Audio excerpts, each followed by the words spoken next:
Am, ಎಲ್ರಿಗೂ ನಮಸ್ಕಾರ. ನಾವು ವಕೀಲರು. ಕೊರೋನಾ ವೈರಸ್ನಿಂದ ಉಂಟಾಗುವಂತಹ ಕಾಯಿಲೆ ಕೋವಿಡ್-19, ಈ ಕಾಯಿಲೆಯಿಂದ ಪಾರಾಗಲು ಅಥವಾ ಇದನ್ನು ನಿಭಾಯಿಸುವ ಉದ್ದೇಶದಿಂದ ಸರ್ಕಾರ ವಿಧಿಸಿರುವಂತಹ ಲಾಕ್ಡೌನ್, ಇದರ ವಿಚಾರವಾಗಿ ಅದರ ಉದ್ದೇಶ ಮತ್ತೆ ಅದು ತನ್ನ ಉದ್ದೇಶವನ್ನ ಈಡೇರಿಸಿದೆಯಾ ಇಲ್ವಾ ಅನ್ನೋದ್ರ ಬಗ್ಗೆ, ಮತ್ತೆ ಈ ಲಾಕ್ಡೌನ್ ನಿಂದ ಆಗ್ತಿರುವಂತಹ ಅನಾಹುತಗಳ ಬಗ್ಗೆ ಒಂದು ಸಣ್ಣ ಚರ್ಚೆ ಮಾಡೋಣ ಅಂತ ನಾವು ತೀರ್ಮಾನ ಮಾಡಿದ್ವಿ. ನನ್ನ ಹೆಸರು ಕೆ.ವಿ. ಧನಂಜಯ್. ಕಳೆದ 20 ವರ್ಷಗಳಿಂದ ಸಾರ್ವಜನಿಕ ಆರೋಗ್ಯಕ್ಕೆ ಸಂಬಂಧಪಟ್ಟ ಕಾನೂನಿನ ಅಧ್ಯಯನ ಮತ್ತೆ ಪ್ರಾಕ್ಟೀಸ್ ನಲ್ಲಿ ತೊಡಗಿದ್ದೇನೆ, ಅಮಾಂಗ್ ಅದರ್ ಸಬ್ಜೆಕ್ಟ್ಸ್. ನನ್ನ ಬಲಕ್ಕೆ ಸುದರ್ಶನ್ ಸುರೇಶ್. ಎಲ್ಲರಿಗೂ ನಮಸ್ಕಾರ. ನನ್ನ ಹೆಸರು ಸುದರ್ಶನ್ ಸುರೇಶ್ ಅಂತ. ನಾನು ಕೆಲವೊಂದು 10 ವರ್ಷದಿಂದ ಈ ಪ್ರೊಫೆಷನಲ್ ಪ್ರಾಕ್ಟೀಸ್ ಮಾಡ್ತಾ ಬರುತ್ತಿದ್ದೇನೆ. ನಮ್ಮ ಜೊತೆ ಇನ್ನೊಬ್ಬರು ಅಡ್ವೊಕೇಟ್ ಇದ್ದಾರೆ, ಅವರ ಹೆಸರು ರವೀಂದ್ರ ಅಂತ. Thank you. ನನ್ನ ಹೆಸರು ರವೀಂದ್ರ. ಸುಮಾರು ವರ್ಷಗಳಿಂದ ನಾನು ಪ್ರಾಕ್ಟೀಸ್ ಮಾಡ್ತಿದ್ದೇನೆ, both sir and Sudarshan. And ಇವತ್ತಿನ ಪ್ರಾಮುಖ್ಯತೆ ಲಾಕ್ಡೌನ್ ಬಗ್ಗೆ ಧನಂಜಯ್ ಸರ್ ಎಲಾಬ್ರೇಟ್ ಆಗಿ ಎಕ್ಸ್ಪ್ಲೇನ್. ಓಕೆ, ಈ ದಿನ 2 ಮೇ 2020, ಈಗ ರಾತ್ರಿ ಸುಮಾರು 7 ಗಂಟೆ. ಸೊ ಲಾಕ್ಡೌನ್ ಇಂಪೋಸ್ ಮಾಡಿ ಎಷ್ಟು ದಿನಗಳಾಗಿದ್ದಾವೆ ಸುದರ್ಶನ್ ಸರ್ ಈವರೆಗೆ? ಕೆಲವು 1.5 months ಆಗಿದೆ ಅಂತ ಅನ್ಸುತ್ತೆ ಸರ್. ಸೊ ಈ ಲಾಕ್ಡೌನ್ ಹಿಂದೆ ಇದ್ದಂತ ನಿಜವಾದ ಉದ್ದೇಶ ಯಾವುದು ಅಂತ ನಾನು ಅಂದ್ಕೊಂಡಿದ್ದೀನಿ, ಯಾರಿಗೂ ಕೂಡ ಗೊತ್ತಾಗಿಲ್ಲ ಅಂತ. ಸರ್ಕಾರ ತನ್ನದೇ ಆದ ಒಂದು ಉದ್ದೇಶವನ್ನ ಹೇಳುತ್ತೆ, ಹೊರಹಾಕುತ್ತೆ. ಮಾಧ್ಯಮದಲ್ಲಿ ಬೇರೊಂದು ಉದ್ದೇಶವನ್ನ ನಾವು ನೋಡ್ತೀವಿ. ವಕೀಲರು ಮತ್ತೆ ಸಾರ್ವಜನಿಕರ ಮನಸ್ಸಿನಲ್ಲಿ ಇನ್ಯಾವುದೋ ಉದ್ದೇಶ ಕಾಣುತ್ತೆ. ವೈದ್ಯರು ತಮ್ಮದೇ ಆದ ಉದ್ದೇಶವನ್ನ ಹೊರಗಿಡ್ತಾರೆ. ಸೊ ಈ ಲಾಕ್ಡೌನ್ ಹಿಂದಿನ ನಿಜವಾದ ಉದ್ದೇಶ ಏನು ಅಂತ ನಾವು ತಿಳ್ಕೊಂಡ ನಂತರ ಅಷ್ಟೇ ಲಾಕ್ಡೌನ್ ತನ್ನ ಉದ್ದೇಶಿತ ಕಾರ್ಯವನ್ನ ನಿರ್ವಹಿಸಿದ್ಯಾ ಇಲ್ವಾ ಅಂತ ನಾವು ತೀರ್ಮಾನ ಮಾಡಬಹುದು. ಅದಕ್ಕೆ ಪ್ರಾಬಬ್ಲಿ ಸ್ಪೆಕ್ಯುಲೇಟ್ ಮಾಡಬೇಕಾಗತ್ತೆ. ಸುದರ್ಶನ್ ಸರ್, ತಾವು ಹೇಳಿದ್ರೆ ಲಾಕ್ಡೌನ್ ಹಿಂದಿನ ಉದ್ದೇಶ ಏನು ಅಂತ? ಈ ಲಾಕ್ಡೌನ್ ಹಿಂದಿನ ಉದ್ದೇಶ ನನ್ನ ಅಭಿಪ್ರಾಯದಲ್ಲಿ ಈ ತರ ಸೋಷಿಯಲ್ ಡಿಸ್ಟೆನ್ಸಿಂಗ್ ಅಂತ ಕ್ರಿಯೇಟ್ ಮಾಡಿಕೊಂಡು ಈ ತರ ಕರೋನಾ ವೈರಸ್ನ ತಡೆಸಕ್ಕಂತಾನೆ ಈ ಉದ್ದೇಶ, ಈ ತರ ಲಾಕ್ಡೌನ್ ಉದ್ದೇಶ. ಬಟ್ ಇದ್ರ ಆದ್ಮೇಲೆ ಈ ಲಾಕ್ಡೌನ್ ಅಂತ ಈ ತರ ಎಕನಾಮಿಕ್ ಕ್ರೈಸಿಸ್ ಮತ್ತೆ ಗ್ಲೋಬಲ್ ಪ್ಯಾಂಡಮಿಕ್ ಕ್ರೈಸಿಸ್, ಅದ್ರ ಬಗ್ಗೆ ಚರ್ಚೆ ಮಾಡ್ಬೇಕಾಗಿರೋದು ಅಗತ್ಯ ಇದೆ ಅಂತ ನನ್ನ ಅಭಿಪ್ರಾಯ. ರವೀಂದ್ರ ಸರ್, ನಮ್ಮಲ್ಲಿ ವೈರಸ್ಸು ಹಿಂದಿನ ವರ್ಷಗಳಿಂದನೂ ಇದೆ, ಇವತ್ತಿಗೂ ಇದೆ. ಪ್ರಾಮುಖ್ಯತೆ ನಮಗೆ ಯಾವುದ್ರಲ್ಲಿ ಪ್ರಾಮುಖ್ಯತೆ ಕೊಡಬೇಕು ಅನ್ನೋದು ಇದುವರೆಗೂ ನಮಗೆ ತಿಳಿದು ಬಂದಿಲ್ಲ. ಪ್ರಾಮುಖ್ಯತೆ ಅವಾಗ ಕೊಡ್ತಿದ್ದು ಸೋಷಿಯಲ್ ಡಿಸ್ಟೆನ್ಸಿಂಗ್ಗೆ. ಬಟ್ ಈ ಆಧುನಿಕ ಜಗತ್ತಿನಲ್ಲಿ ಡ್ರಗ್ಸ್ ಆಗಲಿ ಬೇರೆದಕ್ಕಾಗಲಿ ಪ್ರಾಮುಖ್ಯತೆ ಕೊಡಬೇಕಾಗಿತ್ತು. ಬಟ್ ಅದರಲ್ಲಿ ಟೆಸ್ಟಿಂಗ್ ಆಗಲಿ ನಾವು ಪ್ರಾಮುಖ್ಯತೆ ಕೊಟ್ಟಿಲ್ಲ. ಆದ್ದರಿಂದ ಇದು ನಮಗೆ ತುಂಬ ಹರಡೋಕ್ಕೆ ಅನುಕೂಲ ಆಗಿರೋದು. ಇಲ್ಲ ಅಂದಿದ್ರೆ ವಿದೇಶದಿಂದ ಬಂದಿರೋರನ್ನ ಯಾವಾಗ ಟೆಸ್ಟ್ ಮಾಡಿದ್ರು ಆ ಟೆಸ್ಟ್ ಮಾಡಿಬಿಟ್ಟಿದ್ರೆ ನಮ್ಮ ಇಂಡಿಯಾಗೆ ಇಷ್ಟು ತೀವ್ರವಾಗಿ ಟೆಸ್ಟ್ ಮಾಡಿದ್ರೆ, ಟೆಸ್ಟ್ ಮಾಡ್ಲಿಕ್ಕೆ ಶುರು ಮಾಡಿದಂತ ಸಮಯಕ್ಕೂ ಮುನ್ನ ಟೆಸ್ಟ್ ಮಾಡಿದ್ರೆ ಇದನ್ನ ಬಹಳಷ್ಟು ಜನರು ಹೇಳ್ತಾ ಬಂದಿದ್ದಾರೆ. ಭಾರತದಲ್ಲಿ ಮೊದಲನೇ ಕೊರೋನಾ ವೈರಸ್ ಪೇಷಂಟ್ ಕಂಡು ಬಂದಿದ್ದು 29 ಜಾನ್ವರಿ. ಪತ್ರಿಕೆಗಳಲ್ಲಿ ಬಂದಿದ್ದು, ಅದು ರಿಪೋರ್ಟ್ ಆಗಿರೋದು 30th ಜಾನ್ವರಿ. ಬಟ್ ಅದು ವಾಸ್ತವಿಕವಾಗಿ 29 ಜನವರಿ. ಸೌತ್ ಕೊರಿಯಾದಲ್ಲಿ 19th ಜಾನ್ವರಿ ಮತ್ತೆ ಅಮೆರಿಕಾದಲ್ಲಿ 19th January first corona virus patient ಕಂಡು ಬಂದಿದ್ದು.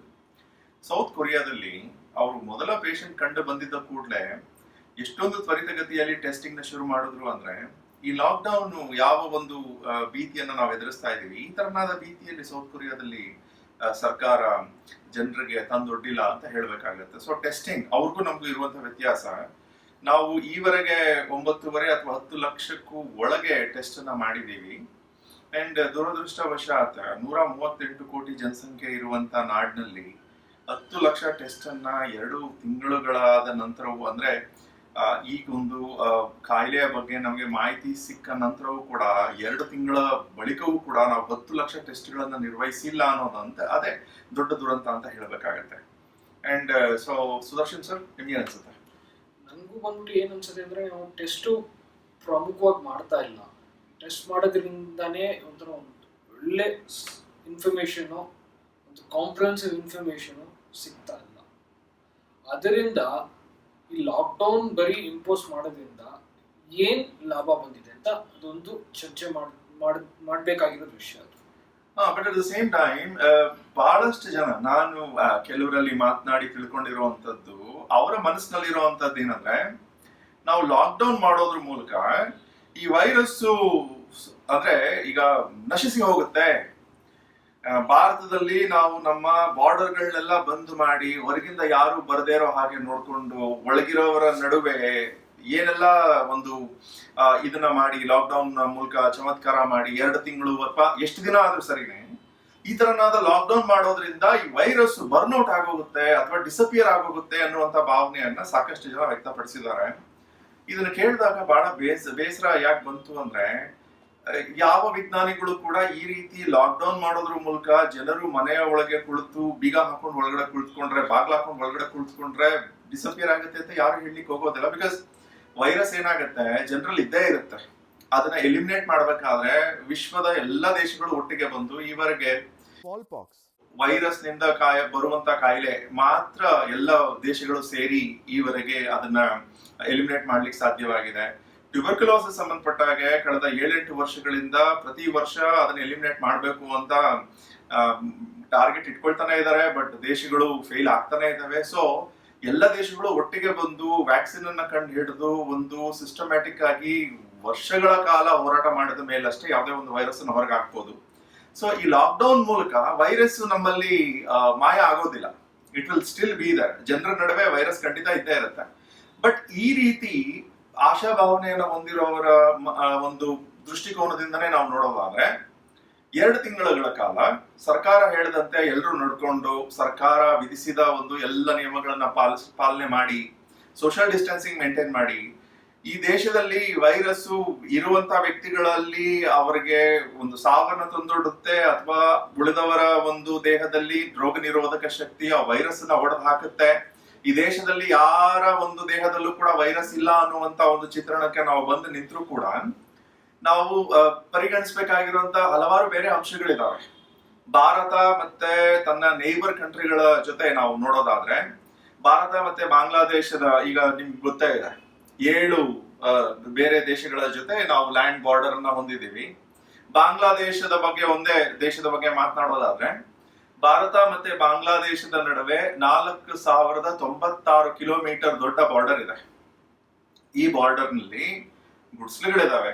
ಕೆಲವೊಂದು ಗುಡಿಸಲುಗಳಲ್ಲಿ ನೀವು ಬಾಗ್ಲು ಮೂಲಕ ಒಳಗೋದ್ರೆ ಇಂಡಿಯಾ ಮೂಲಕ ಒಳಗೋಗ್ತೀರಿ. ಆ ಸಣ್ಣ ಗುಡಿಸಲಿಂದ ಈಚೆ ಬಂದ್ರೆ ಬಾಂಗ್ಲಾದೇಶದ ಒಳಗಿರ್ತೀರಿ. ಮತ್ತೆ ಬೆಟ್ಟ ಗುಡ್ಡಗಳಿದಾವೆ, ನದಿಗಳಿದಾವೆ, ಅಂಡ್ ಕಾಡಿದೆ, ಮತ್ತೆ ಸಮುದ್ರವೂ ಕೂಡ ಇದೆ.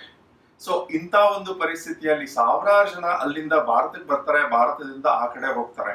ಸೊ ಇಂಥ ಒಂದು ಚಿತ್ರಣ 2 ತಿಂಗಳ ನಂತರ ನಾವೆಲ್ಲರೂ ಕೂಡ ನಮ್ಮ ದೇಹದಲ್ಲಿರುವಂತ ವೈರಸ್ ಅನ್ನ ಆಚೆ ಹೋಗ್ಸಿದ್ರು ಕೂಡ ಬಾಂಗ್ಲಾದೇಶದಿಂದ ಬಂದು 400-500 ಜನ ದೇಶದ ಬೇರೆ ಬೇರೆ ಭಾಗದಲ್ಲಿ ಕೆಲಸ ಮಾಡ್ಲಿಕ್ಕೆ ಬಂದಾಗ, ಒಂದ್ ವೇಳೆ ಅವರಿಂದ ಬಂದ್ರೆ ಮತ್ತೆ ಬಾಂಗ್ಲಾದೇಶಕ್ಕೆ ಬರ್ಮಾದಿಂದ ಏನಾದ್ರೂ ಆ ಕಾಯಿಲೆ ಬಂದ್ರೆ ಮತ್ತೆ ಇದೇ ಪರಿಸ್ಥಿತಿ ಉಂಟಾಗತ್ತೆ. ಅಂಡ್ ಆ ಕಾರಣಕ್ಕೋಸ್ಕರ ನಾವು ಕಳೆದ 100 ವರ್ಷಗಳ ಇತಿಹಾಸವನ್ನ ಕೆದಕಿ ನೋಡಿದಾಗ ಈ ಬಾರ್ಡರ್ ಕಂಟ್ರೋಲ್ ಅನ್ನುವಂಥದ್ದು is not very effective. Border control ಮಾಡೋದ್ರ ಮೂಲಕ ನಾವ್ ಯಾವುದೇ ವೈರಸ್ ಅನ್ನ ಹೋಗ್ಲಾಡಿಸ್ಲಿಕ್ಕೆ ಸಾಧ್ಯವಾಗೋದಿಲ್ಲ. So Sudarshan sir, that is a very valid point sir. ಅದರ ನಂತರ ಈಗ ಸಮೀಪದಲ್ಲಿ ಮೈಗ್ರೆಂಟ್ ವರ್ಕರ್ಸ್ನೆಲ್ಲ ವಾಪಸ್ಸು ಅವರು ತಮ್ಮ ಊರಿಗೆ ಕಳ್ಸೋದಕ್ಕೆ ಅಂತಾನೆ ಭಾರತ ಕಡೆ ಪ್ರೋಟೋಕಾಲ್ಸ್ ಹಾಕಿದ್ದಾರೆ. ಇದರಿಂದ ವೈರಸ್ ತಡೆಯಕ್ಕಾಗತ್ತ? ಅದು ಸ್ವಲ್ಪ ಅಂದ್ರೆ ಅಭಾಸ ಅಂತ ಅನ್ಸುತ್ತಲ್ವಾ? ಖಂಡಿತ ಸರ್. ಆಕ್ಚುಲಿ ಇದು ಒಂದು ಲಾಕ್ಡೌನ್ ಮಾಡಿದ ಕ್ಷಣದಲ್ಲೇ, ಲಾಕ್ಡೌನ್ ಮಾಡಿರೋ ಸ್ಟಾರ್ಟಿಂಗ್ ನಲ್ಲೇ ಈ ಒಂದು ಡೆಸಿಷನ್ ಮಾಡಿರ್ಬೇಕಾಗಿತ್ತು. ಬಟ್ ಹೌವರ್ ದೀಸ್ ಜಂಕ್ಷನ್ ಮಾಡಿರೋದು ಒಂಥರ ನಂಗೊಂಥರ ರಿಡಂಡೆಂಟ್ ತರ ಅನ್ಸುತ್ತೆ. Secondly, border control effective mechanism ಈಗ FDI ಪಾಲಿಸಿ ಇದು ಒಂದು ಟ್ರೇಡ್ ಪಾಲಿಸೀಸ್ ಮಾತ್ರ ರೆಗ್ಯುಲೇಟ್ ಮಾಡಿದ್ದಾರೆ. ಬಟ್ ಈ ತರ actual mobility in respect of the borders ಅದ್ರ ಬಗ್ಗೆ ಏನಾದ್ರು ರೆಗ್ಯುಲೇಟರ್ಸ್ ಮಾಡಿದಾರ? ಮತ್ತೆ ಎರಡನೇದೇ, 4096 ಕಿಲೋಮೀಟರ್ ನ ಭಾರತದಲ್ಲಿರುವಂತ 138 ಕೋಟಿ ಜನ ನಾವು ಜೀವನದಲ್ಲಿ ಇನ್ನೇನು ಮಾಡೋದಿಲ್ಲ, ಬಾರ್ಡರ್ ನ ಕಾಯ್ತೀವಿ ಅಂತ ಎಲ್ಲರೂ ಬಾರ್ಡರ್ ನಲ್ಲಿ ನಿಂತ್ಕೊಂಡು ಕಾಯ್ದ್ರು ಕೂಡ ಅಲ್ಲಿಂದ ಜನ ಮತ್ತೆ ಬರ್ತಾರೆ. So it is actually not feasible at all, it is not possible. And ನೀವ್ ಹೇಳ್ದಂಗೆ 38-39ನೇ ದಿನ ಮೈಗ್ರೆಂಟ್ಸ್ ಗಳನ್ನ ನಾವು ಅವರವರ ಇದು ಆಗ್ಬೇಕಾಗಿದ್ದದ್ದು ಮೊದಲನೇ ದಿನ, 38ನೇ ದಿನ ಅಥವಾ 39ನೇ ದಿನ ನಾವು ಬೇರೆ ಬೇರೆ ಜನರನ್ನ ಅವರವರ ಊರಿಗೆ ಕಳ್ಸಿಕೊಡುವಂತ ಕಾರ್ಯಕ್ರಮ ಹಮ್ಮಿಕೊಂಡಿದೀವಿ ಅನ್ನೋದ್ರ ಹಿಂದೆ ಗೊತ್ತಾಗುತ್ತೆ. ಇದು ಈ ಪ್ಲಾನಿಂಗ್ ಅನ್ನುವಂಥದ್ದು ಶಬ್ದಕ್ಕೆ ಮಾಡಿದಂತ ಒಂದು ಅವಮಾನ ಅಂತ ಹೇಳ್ಬೇಕಾಗತ್ತೆ. ಐ ಡೋಂಟ್ ಥಿಂಕ್ ಪ್ಲಾನಿಂಗ್ ಕಾನ್ಸೆಪ್ಟೇ ಇಲ್ಲ ನಮ್ಮ ಕೇಂದ್ರ ಸರ್ಕಾರ ಮತ್ತೆ ರಾಜ್ಯ ಸರ್ಕಾರಗಳ ನಡುವೆ ಅಂತ. ಇದನ್ನ ಮೊದಲನೇ ದಿನನೇ ಮಾಡ್ಬೇಕಿತ್ತು ಅಲ್ವಾ? ಸೊ ಯಾಕೆಂದ್ರೆ ಈಗ ಟ್ರಾನ್ಸ್ಪೋರ್ಟ್ ಮಾಡೋ ಸಮಯದಲ್ಲಿ ಯಾವ ಸೋಷಿಯಲ್ ಡಿಸ್ಟೆನ್ಸಿಂಗ್ ಮೇಂಟೈನ್ ಮಾಡ್ಲಿಕ್ಕೆ ಆಗುತ್ತೆ? It is not possible. ಎರಡನೇದೇನಂದ್ರೆ ಟೆಸ್ಟ್ 10 ಲಕ್ಷಕ್ಕೂ ಕಡಿಮೆ ಟೆಸ್ಟ್ ಗಳನ್ನ ನಾವು ಈವರೆಗೆ ಮಾಡಿರೋದ್ರಿಂದ, ಈಗ ಅಮೆರಿಕಾದಲ್ಲಿ ಈಗ ಆಲ್ಮೋಸ್ಟ್ 80 ಲಕ್ಷ ಟೆಸ್ಟ್ ಗಳನ್ನ ಮಾಡಿದ್ದಾರೆ. ನಂತರ ಶುರು ಮಾಡಿದ್ರು ಕೂಡ ಈಗಾಗಲೇ 80 ಲಕ್ಷ ಟೆಸ್ಟ್ ಗಳನ್ನ ಮಾಡಿದ್ದಾರೆ. ರಷ್ಯಾ, ಜರ್ಮನಿ ಮತ್ತೆ ಫ್ರಾನ್ಸ್ ಮೂರೇ ದೇಶಗಳ ನಡುವೆ ಆಲ್ಮೋಸ್ಟ್ 85-90 ಲಕ್ಷ ಟೆಸ್ಟ್ ಗಳನ್ನ ಮಾಡಿದ್ದಾರೆ. ಐಸ್ಲ್ಯಾಂಡ್ ನಲ್ಲಿ 5% ಅಥವಾ 10% ಪಾಪ್ಯುಲೇಷನ್ ಈಗಾಗಲೇ ಟೆಸ್ಟ್ ಮಾಡಲಾಗಿದೆ. ಬಹರೈನ್ ನಲ್ಲಿ ಆಲ್ಮೋಸ್ಟ್ 10% ಆಫ್ ಪಾಪ್ಯುಲೇಷನ್ ಟೆಸ್ಟ್ ಮಾಡಲಾಗಿದೆ. ಯಾರಾದ್ರೂ ಹೇಳ್ಬೋದು ಅವೆಲ್ಲ ಸಣ್ಣ ರಾಷ್ಟ್ರಗಳು ಅಂತ. ಸಣ್ಣ ರಾಷ್ಟ್ರಗಳು ಅಂತ ನಮ್ಗೆ ಅನ್ಸ್ಬೋದು, ಬಟ್ ಅವರಿಗೆ ಅವರೇ ದೊಡ್ಡ ರಾಷ್ಟ್ರಗಳು. ಅಂಡ್ ಈ ಟೆಸ್ಟಿಂಗ್ ಮಾಡುವ ಕಡೆ ಸರ್ಕಾರ ಉತ್ಸಾಹ ತೋರಿಸದೇ ಇರುವಂತದ್ದು. ಬೇರೊಂದು ವಿಷಯದ ಬಗ್ಗೆ ರಾಜ್ಯ ಸರ್ಕಾರಗಳು ಮತ್ತು ಕೇಂದ್ರ ಸರ್ಕಾರ ವಿಪರೀತ ಉತ್ಸಾಹ ತೋರಿಸಿದ್ವು. ಅದೇನಂದ್ರೆ 138 ಕೋಟಿ ಜನಸಂಖ್ಯೆಯ ಪೌರತ್ವವನ್ನ ನಾವು ವಿಚಾರಿಸಿ ತಿಳ್ಕೊಳ್ಳೋಣ ಅಂತ. 2 ತಿಂಗಳುಗಳಾದ್ರೂ ಕೂಡ ಇಷ್ಟೊಂದು ಜನಸಂಖ್ಯೆ ಇರುವಂತಹ ದೇಶದಲ್ಲಿ 10 ಲಕ್ಷ ಟೆಸ್ಟ್ ಗಳನ್ನ ಮಾಡ್ಲಿಕ್ಕೆ ಆಗದೆ ಇರುವಂತಹ ಸರ್ಕಾರಗಳು 138 ಕೋಟಿ ಜನರ ಪೌರತ್ವವನ್ನ ಜಾಲ ಹಾಡ್ತೀವಿ ಅಂತ ಹೇಳಿದ್ದಂಥದ್ದು ನಾನು ಅಂದ್ಕೊಳ್ತೀನಿ ತೀರಾ ಬಹಳ ವಿಚಿತ್ರ ಸಂಗತಿ ಅಂತ. ಈಗಾಗಲೇ 10 ಲಕ್ಷ ಟೆಸ್ಟಿಂಗ್ ಮಾಡಿದ್ದಾರೆ ಅಂತ ಹೇಳಿ, ಈಗ ಅದೇ 10 ಲಕ್ಷ ಈ ಮಾರ್ಚು ಏಪ್ರಿಲ್ ಮಾಡೋ ಬದಲು ಜನವರಿ ಡಿಸೆಂಬರ್ ಅಲ್ಲಿ ಯಾವಾಗ ಎಪಿಡೆಮಿಕ್ ಆಯ್ತೋ ಆಗ್ಲೇ ಶುರು ಮಾಡಿದ್ರೆ, ಎಲ್ಲ ಏರ್ಪೋರ್ಟ್ಸ್ ಅಲ್ಲೂ ಚೆಕ್ ಮಾಡಿ, ಎಲ್ಲ ಬಾರ್ಡರ್ಸ್ ಅಲ್ಲೂ ಚೆಕ್ ಮಾಡಿದ್ರೆ ಆವಾಗ ನಾವು ಎಫೆಕ್ಟಿವ್ ಆಗಿ ಒಂದು ರಿಸಲ್ಟ್ ಕೊಡ್ಬೋದಾಗಿತ್ತು. ಈ ಮನುಷ್ಯನಿಗೆ ಈ ಕಾಯಿಲೆ ಇದೆ, ಈ ಕಾಯಿಲೆಗೆ ಅವನು ಈ ಪ್ರದೇಶದಲ್ಲಿ ಇರಬೇಕು, ಸೊ ಅವನ್ನ ಮಾನಿಟರ್ ಮಾಡ್ಬೋದಾಗಿತ್ತು. ಈಗ ಏನಾಗಿದೆ, ಲಕ್ಷಾಂತರ ಜನ, ಸಾವಿರಾರು ಜನ ಬೇರೆ ಕಂಟ್ರೀಸ್ ಇಂದ ಬಂದಿದ್ದಾರೆ. ಅವರಿಂದ ಅವ್ರ ಮನೆ ಕೆಲಸ ಮಾಡೋರ್ಗೂ ಬಂದಿದೆ, ಆ ಕೆಲಸ ಮಾಡೋರಿಂದ ಕಡು ಬಡವ್ರಿಗೂ ಹೋಗಿದೆ. ಈಗ ಆಲ್ಮೋಸ್ಟ್ ಸ್ಲಮ್ಮಲ್ಲೂ ಇದೆ. ಇವಾಗ ಬೇರೆ ಯಾವುದೇ ಒಬ್ಬ ಮನುಷ್ಯ ಫ್ಯಾಕ್ಟ್ರಿಗೆ ಹೋಗ್ತಾನೆ, ಸೊ ಅವನು ಅವ್ರ ಮ್ಯಾನೇಜರ್ ಆಗಲಿ ಯಾರೇ ಒಬ್ಬ ಓನರ್ ಆಗಲಿ ಅವ್ನು ಫಾರಿನ್ ಕಂಟ್ರಿಗೆ ಹೋಗಿ ಬಂದಿದ್ರೆ, ಸೊ ಅವನಿಂದ ಅವನಿಗೆ ಟ್ರಾನ್ಸ್ಫರ್ ಆಗಿರತ್ತೆ. ಸೊ ಈ ಟೈಮಲ್ಲಿ ನೀವು ಎಷ್ಟೇ ಟೆಸ್ಟ್ ಮಾಡಿದ್ರು ಅದು ಎಫೆಕ್ಟಿವ್ ಇರಲ್ಲ. ಸೊ ಯಾವಾಗ ನೀವು ಏರ್ಪೋರ್ಟಲ್ಲಿ ಯಾವಾಗ WHO ಕನ್ಫರ್ಮ್ ಮಾಡಿದಾಗಲೇ ನೀವು ಮಾಡಿದರೆ 100% ಇದು ಹರಡ್ತಾ ಇರಲಿಲ್ಲ. ನಿಮಗೆ ಮಾನಿಟರ್ ಮಾಡ್ಬೋದಾಗಿತ್ತು. ಈಗ ಈ ಸಮಯದಲ್ಲಿ ಎಷ್ಟೇ ನೀವು ಕೋಟಿ ಟೆಸ್ಟಸ್ ಮಾಡಿದ್ರು it keeps on increasing. And sir, you want to add something? So basically and secondly sir, ಇದರಲ್ಲಿ ಈ ಟೆಸ್ಟ್ ಮಾಡೋದ್ರಿಂದನೂ ಈ ಎಷ್ಟು ಮಟ್ಟಕ್ಕೆ ಈ ವೈರಸ್ ಕಂಟೈನ್ ಮಾಡ್ಬೋದು, ಕಂಟ್ರೋಲ್ ಮಾಡ್ಬೋದು ಅಂತನೂ ಅದು ಆಲೋಚನೆ ಮಾಡಬೇಕು. And secondly the delay in testing, ಇದರಿಂದ ನಮ್ಮ ದೇಶಕ್ಕೆ ತೀರಾ ಬಂದ್ಬಿಟ್ಟು ಒಂಥರ ಲಾಸ್ ಆಗಿದೆ. On account of which the tab is lost. Correct. So ಇದು ನಮಗೆ ಒಂದು ಉತ್ಸಾಹದ ವಿಷಯ ಅಲ್ವೇ ಅಲ್ಲ. ಯಾಕೆ ಅಂದ್ರೆ ಸರ್ಕಾರವನ್ನ ನಡೆಸ್ತಿರುವಂತವರು ನಮ್ಮ ಪ್ರತಿನಿಧಿಗಳಾಗಿರೋದ್ರಿಂದ ಇಲ್ಲಿ ನಾವು ದೂಷಿಸಿರುವಂತಹ ಕೆಲಸಕ್ಕಷ್ಟೇ ಸೀಮಿತವಾಗ್ತಿಲ್ಲ. ಕೇಂದ್ರ ಸರ್ಕಾರ ಇರಬಹುದು ಅಥವಾ ರಾಜ್ಯ ಸರ್ಕಾರಗಳಿರ್ಬೋದು, ಅವು ಆ ಸರ್ಕಾರಗಳು ಮಾಡಿರುವಂತ ಕೆಲಸದಲ್ಲಿ ತಪ್ಪನ್ನು ಹುಡುಕುವಂಥದ್ದು. ಇದರ ಅರ್ಥ ಅಂದ್ರೆ ಆ ಸರ್ಕಾರಗಳನ್ನ ದೂಷಣೆ ಮಾಡಿ ನಾವು ಸುಮ್ಮನೆ ಕೂತ್ಕೊಳ್ಳೋಣ ಅಂತಲ್ಲ. ಅಂದ್ರೆ ಇದ್ರ ಬಗ್ಗೆ ಸಾರ್ವಜನಿಕರು ಹೆಚ್ಚು ಚರ್ಚೆ ಮಾಡೋದ್ರ ಮೂಲಕ ಸರ್ಕಾರಗಳನ್ನ ಹೆಚ್ಚು ಜಾಗರೂಕತೆಯಲ್ಲಿ ಇರಿಸಬಹುದು ಅಂತ. ಸರ್ಕಾರಗಳನ್ನ ನಾವು ಕ್ರಿಟಿಸೈಸ್ ಮಾಡೋದೇ ಇಲ್ಲ ಅಂದಾಗ ಸರ್ಕಾರಗಳಿಗೂ ಕೂಡ ತಾವು ಮಾಡ್ಬೇಕಾಗಿರುವಂತಹ ಕೆಲಸದ ಕಡೆ ಹೆಚ್ಚು ಗಮನ ಹೋಗೋದಿಲ್ಲ. ಈಗ ನಾನ್ ಅಂದ್ಕೊಂಡಿರುವಂತದ್ದು, ಲಾಕ್ಡೌನ್ ನ ಹಿಂದಿನ ಉದ್ದೇಶ ಯಾಕೆಂದ್ರೆ ಯಾವ ಉದ್ದೇಶ ಇತ್ತು ಅಂತ ಯಾರಿಗೂ ಗೊತ್ತಿಲ್ಲದಿರೋದ್ರಿಂದ ಯಾವ ಉದ್ದೇಶವನ್ನು ಒಪ್ಕೊಳ್ಬಹುದಿತ್ತು ಅಂದ್ರೆ ಆ, ಈ ಕೊರೋನಾ ವೈರಸ್ ಬಗ್ಗೆ ನಾವು ಕೆಲವು ಅಂಶಗಳನ್ನ ತಿಳ್ಕೊಂಡಿದ್ವಿ ಲಾಕ್ಡೌನ್ ದಿನದ ಹಿಂದಿನ ದಿನದವರೆಗೆ. ಅದೇನಂದ್ರೆ ಇದು ಬಹಳ ಸುಲಭವಾಗಿ ಒಬ್ಬರಿಂದ ಒಬ್ರಿಗೆ ಹರಡುತ್ತೆ. ಆದ್ರೆ ಹರಡಿರುವಂತ ಈ ಒಂದು ಸೋಂಕಿಗೆ ಒಳಪಡುವ ಸುಮಾರು 60% ಜನರಿಗೆ ತಮಗೆ ಸೋಂಕು ತಗಲಿದೆ ಅಂತಾನೆ ಗೊತ್ತಾಗ್ತಿರ್ಲಿಲ್ಲ. ಯಾಕೆ ಅಂದ್ರೆ ಅವರಲ್ಲಿ ಯಾವುದೇ ಸಿಂಪ್ಟಮ್ಸ್ ಬರ್ತಿರ್ಲಿಲ್ಲ. ಭಗವಂತ ಕೊಟ್ಟಿರುವಂತ ರೋಗ ನಿರೋಧಕ ಶಕ್ತಿಯ ಮೂಲಕ ಅವರು ಈ ಒಂದು ವೈರಸ್ ಅನ್ನ ತಮ್ಮ ದೇಹದಿಂದ 1-2-3 ವಾರಗಳಲ್ಲಿ ಹೊರ ಹಾಕ್ತಿದ್ರು. ಆದ್ರೆ ಅವರಿಗೆ ಅದರ ಪರಿವೇ ಇರ್ತಿರ್ಲಿಲ್ಲ. ಆದ್ರೆ ಅವರಿಗೆ ಪರಿವಿಲ್ಲದೆ ಇದ್ರೂ ಕೂಡ ಅವರು ಬೇರೆ ವ್ಯಕ್ತಿಗಳಿಗೆ ತಮ್ಮ ಮೂಲಕ ವೈರಸ್ ಅನ್ನ ಹರಡಿಸಬಹುದಿತ್ತು. ಈ ರೀತಿ ಆದಾಗ ಇಂಥ ಒಂದು ವೈರಸ್ ಅನ್ನ ನಿಭಾಯಿಸ್ಲಿಕ್ಕೆ ಬಹಳ ಕಷ್ಟವಾಗುತ್ತೆ. ನಂತರ 20% ಜನರು ಸಣ್ಣ ಮೈಲ್ಡ್ ಸಿಂಪ್ಟಮ್ಸ್, ಅವ್ರಿಗೆ ಕೆಮ್ಮಿರ್ಬೋದು ಅಥವಾ ಜ್ವರ ಇರ್ಬೋದು, ಬಹಳ ಸಣ್ಣ ಮಟ್ಟದಲ್ಲಿ ಇರ್ತಿದ್ರಿಂದ ಆ 20% ಆಸ್ಪತ್ರೆಗೆ ಹೋಗಿ ದಾಖಲಾಗಬೇಕು ಅನ್ನುವಂತ ತೀರ್ಮಾನವನ್ನ ಮಾಡ್ತಿರ್ವಲ್ಲ, ಅವ್ರ ಮನೆಯಲ್ಲೇ ಉಳ್ಕೊಳ್ತಿದ್ರು. ಅವರ ದೇಹದಲ್ಲೂ ಕೂಡ ಈ ತರನಾದ ಇನ್ಫ್ಲಮೇಷನ್ ಮೂಲಕ ದೇಹ ಈ ವೈರಸ್ ಅನ್ನ ಹೊರಗೆ ಹಾಕ್ತಿತ್ತು. ಅವರು ಕೂಡ ಬೇರೆಯವರಿಗೆ ಇನ್ಫೆಕ್ಟ್ ಮಾಡ್ಲಿಕ್ಕೆ ಅವಕಾಶ ಆಗ್ತಿತ್ತು. 20% ಕೊನೆ ಉಳಿದ 20% ಜನರನ್ನ ಆಸ್ಪತ್ರೆಗೆ ಕೊಂಡೊಯ್ಬೇಕಾಗಿತ್ತು. ಮತ್ತೆ ಅವರಲ್ಲಿ ಸಮಸ್ಯೆ ಆಗ್ತಿದೆ ಏನಂದ್ರೆ ಹೆಚ್ಚು ಮಾರ್ಟಾಲಿಟಿ, ಹೆಚ್ಚು ಜನರು ಸಾವಿಗೆ ಈಡಾಗ್ತಿದ್ದಂಥದ್ದು. ಸೊ ಈ ನಾನು ಅನ್ಕೊಂಡಿದ್ದೀನಿ ಸರ್ಕಾರ ಈ ರೀತಿ ಭಾವಿಸಿರಬಹುದು ಏನಂದ್ರೆ ಲಾಕ್ಡೌನ್ ಮಾಡದೆ ಹೋದ್ರೆ ಸಾಮಾಜಿಕ ಸಂಪರ್ಕವನ್ನ ಹಿಂದಿನಂತೆ ಹಿಂದೆ ಇದ್ದ ಹಾಗೆ ಮುಂದುವರಿಸಿದ್ರೆ ಹೆಚ್ಚು ಜನ ಸೋಂಕಿಗೆ ಒಳಗಾಗ್ತಿದ್ರು. ಆ ರೀತಿ ಸೋಂಕಿಗೆ ಒಳಗಾದಂತವರಲ್ಲಿ ಯಾರು 5% ಅಥವಾ 10% ಜನರು ಆಸ್ಪತ್ರೆಗೆ ಕ್ರಿಟಿಕಲ್ ಸ್ಟೇಜ್ ನಲ್ಲಿ ಅಡ್ಮಿಟ್ ಆಗ್ತಾರೆ, ಅಷ್ಟೊಂದು ಜನರನ್ನ ಒಮ್ಮೆಲೆ ಟ್ರೀಟ್ ಮಾಡುವಂತ ಶಕ್ತಿ ನಮ್ಮ ಆಸ್ಪತ್ರೆಗಳಿಗಿಲ್ಲ ಅಂತ. ಅಂದ್ರೆ ನಮ್ಮ ಆಸ್ಪತ್ರೆಗಳಲ್ಲಿ ಬೆಡ್ ಇಲ್ಲ, ನಮ್ಮ ಆಸ್ಪತ್ರೆಗಳಲ್ಲಿ ಆ ರೀತಿ ಎಮರ್ಜೆನ್ಸಿ ವಾರ್ಡ್ಗಳಿರೋದಿಲ್ಲ, ಮತ್ತೆ ವೆಂಟಿಲೇಟರ್ಗಳಿರೋದಿಲ್ಲ. ಇವುಗಳನ್ನ ನಾವು ರೆಡಿ ಮಾಡ್ಕೊಳ್ಳೋಣ. ಯಾಕೆ ಅಂದ್ರೆ ನಾವಾಗ್ಲೇ ಇಟಲಿ ಬಗ್ಗೆ ಕೇಳಿದ್ವಿ. ಇಟಲಿಯಲ್ಲಿ ಆಸ್ಪತ್ರೆಗಳಲ್ಲಿ ಬೆಡ್ಡೇ ಇರ್ತಿರಲ್ಲ ಜನರನ್ನ ಕೊಂಡೊಯ್ದಾಗ. ಅಂಡ್ ಫೋನ್ ಮಾಡಿ ಆಂಬ್ಯುಲೆನ್ಸ್ ನ ಕರೆದ್ರು ಕೂಡ ಆಂಬ್ಯುಲೆನ್ಸ್ಗಳಿಗೂ ಕೂಡ ಮನೆಗೆ ಹೋಗಿ ಒಂದು ಜನರನ್ನ ಪೇಷಂಟ್ಸ್ ಗಳನ್ನ ಆಸ್ಪತ್ರೆ ಕರ್ಕೊಂಡು ಬರುವಂತ ಪರಿಸ್ಥಿತಿಯಲ್ಲೂ ಕೂಡ ಆಂಬ್ಯುಲೆನ್ಸ್ ಗಳಿರ್ಲಿಲ್ಲ. ಈ ತರನಾದ ವಿಷಯ ಸರ್ಕಾರಗಳಿಗೆ ಗೊತ್ತಿದ್ರಿಂದ ನಾವು ಇದನ್ನ ಇಂಪ್ರೂವ್ ಮಾಡ್ಕೊಳ್ಳೋಣ ಅನ್ನುವ ನಿಟ್ಟಿನಲ್ಲಿ ಅಷ್ಟೇ ಲಾಕ್ಡೌನ್ ಅನ್ನು ಇಂಪೋಸ್ ಮಾಡಬಹುದಿತ್ತು ಅಂತ ಹೇಳ್ಬೋದು. ಬಟ್ ಆ ರೀತಿ ಗಮನಿಸಿದಾಗ ರಾಜ್ಯ ಸರ್ಕಾರಗಳು ಲೆಕ್ಕವನ್ನ ಕೊಡ್ಬೇಕಾಗತ್ತೆ. ಲಾಕ್ಡೌನ್ ಶುರು ಮಾಡೋದ್ರ ಮುನ್ನ ಎಷ್ಟು ಹಾಸಿಗೆಗಳು, ಎಮರ್ಜೆನ್ಸಿ ಬೆಡ್ಗಳಿದ್ವು, ಎಷ್ಟು ವೆಂಟಿಲೇಟರ್ಗಳಿದ್ವು, ಮತ್ತೆ ಎಷ್ಟು ಪರ್ಸನಲ್ ಪ್ರೊಟೆಕ್ಟಿವ್ ಎಕ್ವಿಪ್ಮೆಂಟ್ ಇತ್ತು ಅಂತ. ಯಾಕಂದ್ರೆ ಇವತ್ತು ನಾವು ದಿನನಿತ್ಯ ಪತ್ರಿಕೆಗಳಲ್ಲಿ ನೋಡ್ತಾ ಇದೀವಿ, ಮಾಧ್ಯಮದಲ್ಲಿ ಕೇಳ್ತಿದೀವಿ ದಟ್ ಸಾಕಷ್ಟು ಡಾಕ್ಟರ್ಗಳು ಇನ್ಫೆಕ್ಟ್ ಆಗ್ತಾ ಇದೆ, ನರ್ಸ್ಗಳು ಇನ್ಫೆಕ್ಟ್ ಆಗ್ತಿದ್ದಾರೆ. ಈ ವಿಷಯ ತಿಳಿದಂತ ಹಲವಾರು ಬೇರೆ ಡಾಕ್ಟರ್ಗಳು, ನರ್ಸ್ಗಳು ಟ್ರೀಟ್ ಮಾಡ್ಲಿಕ್ಕೆ ಎದುರುತ್ತಿದ್ದಾರೆ ಅಂತ.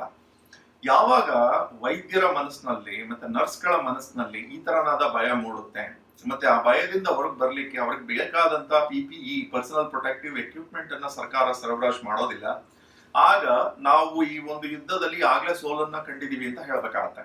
ಸೊ ಸರ್ಕಾರಗಳು ಮಾಡಬೇಕಾಗಿರುವಂತದ್ದು ಈ ನಿಟ್ಟಿನಲ್ಲಿ ಎಷ್ಟು PPE ಅನ್ನ ಈಗಾಗಲೇ ಹೊಂದಿಸಿದಾವೆ, ಎಷ್ಟು ವೆಂಟಿಲೇಟರ್ಗಳು ಬಂದಿದ್ದಾವೆ, ಎಷ್ಟು ಎಮರ್ಜೆನ್ಸಿ ಬೆಡ್ಗಳನ್ನ ರೆಡಿ ಮಾಡಿದ್ದಾರೆ ಅಂತ.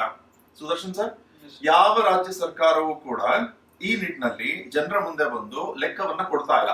ಬಟ್ ಆ ಗೋವಾ ರಾಜ್ಯದಲ್ಲಿ ಮಾತ್ರ ಇಟ್ಸ್ ಕೈಂಡ್ ಆಫ್ 0 ಕೇಸಸ್ ಅಂತ ಹೇಳಿದಾರಲ್ವಾ ಸರ್? ಓಕೆ, ಬಟ್ ಗೋವಾ ಬಂದು ಲಾಕ್ಡೌನ್ ಇಂಪೋಸ್ ಮಾಡಿದ್ರಲ್ವಾ? ಮಾಡಿದ್ರು. It's kind of national lock. So lockdown impose ಮಾಡಿದ್ರಿಂದ ಜನರಿಗೆ ಈ ತರನಾದ ಒಂದು ಮಾಹಿತಿಯನ್ನ ಕೊಡ್ಬೇಕಾಗಿರುವಂತದ್ದು ಸರ್ಕಾರಗಳ ಕರ್ತವ್ಯ. ಸರ್ಕಾರ ಕೊಡದೆ ಹೋಗ್ತಿರುವಂತದ್ದು ನಾನು ಅಂದ್ಕೊಂಡಿದ್ದೀನಿ ದೊಡ್ಡ ಮಟ್ಟದ ವೈಫಲ್ಯ ಅಂತ ಹೇಳ್ಬೇಕಾಗುತ್ತೆ. ಅಂಡ್ ಇನ್ನೊಂದು ಅಂಶವನ್ನ ಕೇಳಲಿಕ್ಕೆ ಬಯಸ್ತೀನಿ. ಸರ್ಕಾರಕ್ಕೆ ಜನರ ಆರೋಗ್ಯದ ಬಗ್ಗೆ ಯಾವಾಗಿಂದ ಬಂತು ಕಾಳಜಿ ಅಂತ ಅನ್ಸುತ್ತೆ ನಿಮ್ಗೆ? ಯಾಕೆಂದ್ರೆ ಟೊಬ್ಯಾಕೋ, ತಂಬಾಕನ್ನ ನೀವು ಪರಿಗಣಿಸಿದ್ರೆ ಎಷ್ಟು ಲಕ್ಷ ಜನ ಸಾಯ್ತಾರೆ ಒಂದು ವರ್ಷಕ್ಕೆ? 13.5 ಲಕ್ಷ ಜನ ಸಾಯ್ತಾರೆ ಅಂತ 2018 ಫೆಬ್ರವರಿ ತಿಂಗಳಲ್ಲಿ ಅಂದ್ರೆ ಪ್ರತಿ ವರ್ಷ ಬರ್ತಾನೆ ಇರುತ್ತೆ. ವಿಶ್ವಸಂಸ್ಥೆ ಮತ್ತೆ ಭಾರತ ಸರ್ಕಾರ ಜಂಟಿಯಾಗಿ ಒಪ್ಕೊಂಡಿದ್ದಂಥದ್ದು ಒಂದು ವರ್ಷಕ್ಕೆ 13.5 ಲಕ್ಷ ಜನ ಸಾವನ್ನಪ್ತಾರೆ ತಂಬಾಕುವಿನಿಂದ ವರ್ಷವೊಂದಕ್ಕೆ ಅಂತ. ಬೇರೆ ಮೂಲಗಳ ಪ್ರಕಾರ ಈ ವರ್ಷ ಅದು 15 ಲಕ್ಷಕ್ಕೆ ಇರುತ್ತೆ. ಸೊ ನಾನ್ ಕೇಳಲಿಕ್ಕೆ ಬಯಸ್ತೀನಿ ಸರ್ಕಾರಕ್ಕೆ, ಯಾವಾಗಿಂದ ಸರ್ಕಾರಕ್ಕೆ ಜನರ ಆರೋಗ್ಯದ ಬಗ್ಗೆ ಕಾಳಜಿ ಬಂತು ಅಂತ ಏನ್ ಹೇಳ್ತೀರಿ? ಈ ಡೆತ್ ಟೋಲ್ ಇನ್ಕ್ರೀಸ್ ಆಗ್ತಾ ಇದ್ದಂಗೆ ಅವಾಗ್ಲೇನೆ ಕಾಳಜಿ ಬಂತು. ಈವರೆಗೆ ಎಷ್ಟು ಜನ ಸತ್ತಿದ್ದಾರೆ ಕೋವಿಡ್-19 ಕೋವಿಡ್-19 ಅನ್ನುವಂಥದ್ದು ಕಾಯಿಲೆಯ ಹೆಸರು. ಕೊರೋನಾ ವೈರಸ್ ಮನುಷ್ಯನನ್ನ ಇನ್ಫೆಕ್ಟ್ ಮಾಡುವಂತ ಕೊರೋನಾ ವೈರಸ್ಗಳಲ್ಲಿ ಸುಮಾರು 7 ಬೇರೆ ಬೇರೆ ಕೊರೋನಾ ವೈರಸ್ಗಳನ್ನ ವಿಜ್ಞಾನಿಗಳು ಈವರೆಗೆ ಕಂಡುಹಿಡಿದಿದ್ದಾರೆ. 4 ಕೊರೋನಾ ವೈರಸ್ಗಳು ಈ ಕೋಲ್ಡ್ ಅಂದ್ರೆ ಕಾರಣವಾಗುತ್ತೆ. So they are not fatal, ಆ ಸಾವು ತಂದು ಒಟ್ಟೋದಿಲ್ಲ ಜನರಿಗೆ. 12 ಕೊರೋನಾ ವೈರಸ್ಗಳು ತೀವ್ರ ಸಂಕಷ್ಟಕ್ಕೆ ಒಂದು ಜನರನ್ನ ಎಡೆ ಮಾಡಿದ್ವು ಹಿಂದೆ. ಆದ್ರೆ ಆ ಒಂದು ಸಂಕಷ್ಟ ನಿವಾರಣೆ ಆದ ಕೂಡಲೇ ಎಲ್ಲರೂ ಕೂಡ ಅದ್ರ ಬಗ್ಗೆ ಮರ್ತಿದ್ರು. ಇದು 7ನೇ ಕೊರೋನಾ ವೈರಸ್ ನಾವು ಈಗ ಕಂಡುಕೊಂಡಿರುವಂತದ್ದು. ಸರ್, ಈಗ ಸರ್ಕಾರಕ್ಕೆ ಜನರ ಆರೋಗ್ಯದ ಬಗ್ಗೆ ಕಾಳಜಿ ಅದು ಹೇಗೆ ಅಂದ್ರೆ ನೀವು ಅಂದ್ರೆ ಸಾಮಾನ್ಯ ಜನತೆಗೆ ನಾವೇನಾದ್ರೂ 1 ವರ್ಷಕ್ಕೆ 15 ಲಕ್ಷ ಜನರು ಹೆಣವಾಗಿ ಹೋಗ್ತಿದ್ದಾರೆ ತಂಬಾಕುವಿನಿಂದ. ತಂಬಾಕುವಿಗೆ ಮುಕ್ತ ಅವಕಾಶ ಕೊಟ್ಟಿದೆ ಸರ್ಕಾರ.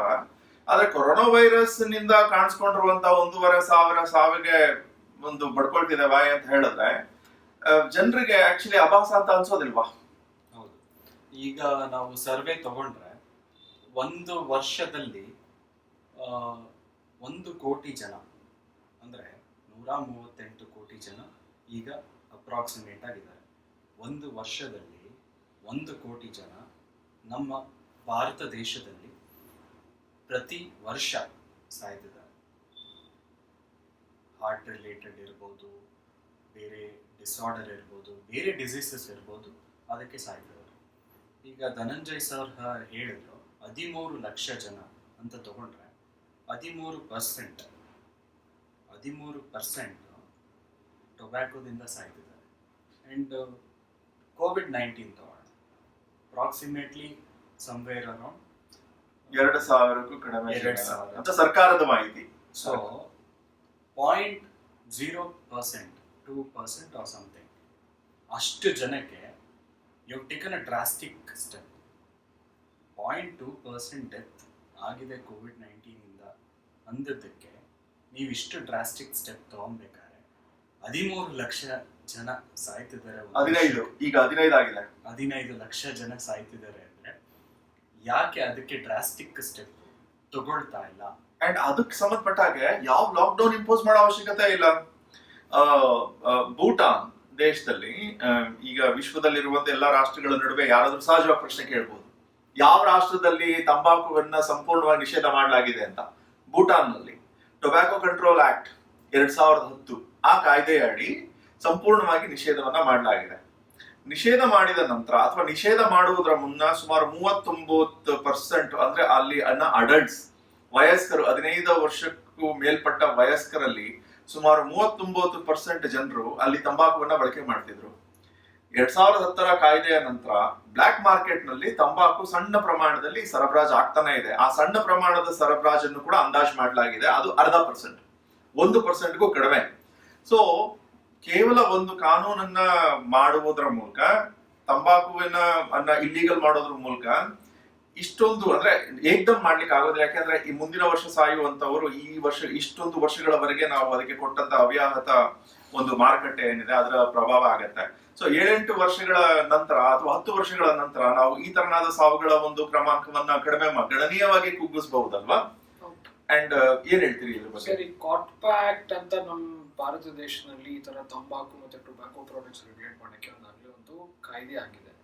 ಮತ್ತು ಅದು ತೀರಾ ಎಫೆಕ್ಟಿವ್ ಆಗಿ ಪಾಲಿಸ್ತಾ ಇಲ್ಲ. ಮತ್ತೆ ಇದು complete ban of tobacco products and cigarette other related tobacco products ಇಂದ ಈ ಸಾವನ್ನ ನಿಲ್ಲಿಸಬಹುದು. ಆ ಕಾಟ್ಪಾದಲ್ಲಿ ಇರುವಂತದ್ದು ತಂಬಾಕುವಿಗೆ ಅವಕಾಶ ಇದೆ, ಆದ್ರೆ ಅವಕಾಶ ಕೊಟ್ಟ ನಂತರ ಸಣ್ಣ ಪ್ರಮಾಣದ ನಿರ್ಬಂಧಗಳನ್ನು ಹೇರಿದ್ದಾರೆ. ಸೊ ನೀವ್ ಹೇಳೋ ಹಾಗೆ ಅದನ್ನ ಚಾಚೂ ತಪ್ಪದೆ ಪಾಲಿಸಿದ್ರು ಕೂಡ 15 ಲಕ್ಷಗಳು 14 ಲಕ್ಷಗಳು ಆಗ್ಬೋದಲ್ವಾ? ಅಲ್ಲೇನಂದ್ರೆ 18 ವರ್ಷಕ್ಕೂ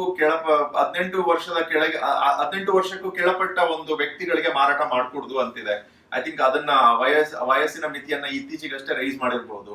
ಸೊ ನಾನು ಹೇಳ್ತಿರುವಂತದ್ದು, ತಂಬಾಕು ಯಾವುದೇ ಸಣ್ಣ ಪ್ರಮಾಣದಲ್ಲೂ ಕೂಡ ದೇಹಕ್ಕೆ ಹಾನಿಯನ್ನುಂಟು ಮಾಡುತ್ತೆ ಅಂತ ವಿಜ್ಞಾನಿಗಳು ಈಗಾಗಲೇ ಒಮ್ಮತವನ್ನ ಸೂಚಿಸಿರೋದ್ರಿಂದ ಅದನ್ನ ಯಾತಕ್ಕೆ ನಮ್ಮ ಸರ್ಕಾರಗಳು ಮುಕ್ತವಾಗಿ ಅವಕಾಶ ಕೊಟ್ಟ ನಂತರವೂ ಕೂಡ ಕೊರೋನಾ ವೈರಸ್ ಹೆಸರಲ್ಲಿ ನಾವು ಜನತೆಯ ಆರೋಗ್ಯದ ಬಗ್ಗೆ ಕಾಳಜಿ ವಹಿಸ್ತಿದೀವಿ ಅಂತ ಯಾವ ಒಂದು ನೈತಿಕ ಆಧಾರದ ಮೇಲೆ ಹೇಳ್ಬಹುದು ಅಂತ ನನ್ಗೆ ಅರ್ಥ ಆಗ್ತಿಲ್ಲ. ಒಂದು ವೇಳೆ ಏನಾದ್ರೂ ಸರ್ಕಾರದ ಚಿಂತನೆ ತಂಬಾಕು ತಗೊಂಡಂತವರು ವರ್ಷಗಳ ಕಾಲ, ದಶಕಗಳ ಕಾಲ ನರಳಿ ಸಾಯ್ತಾರೆ.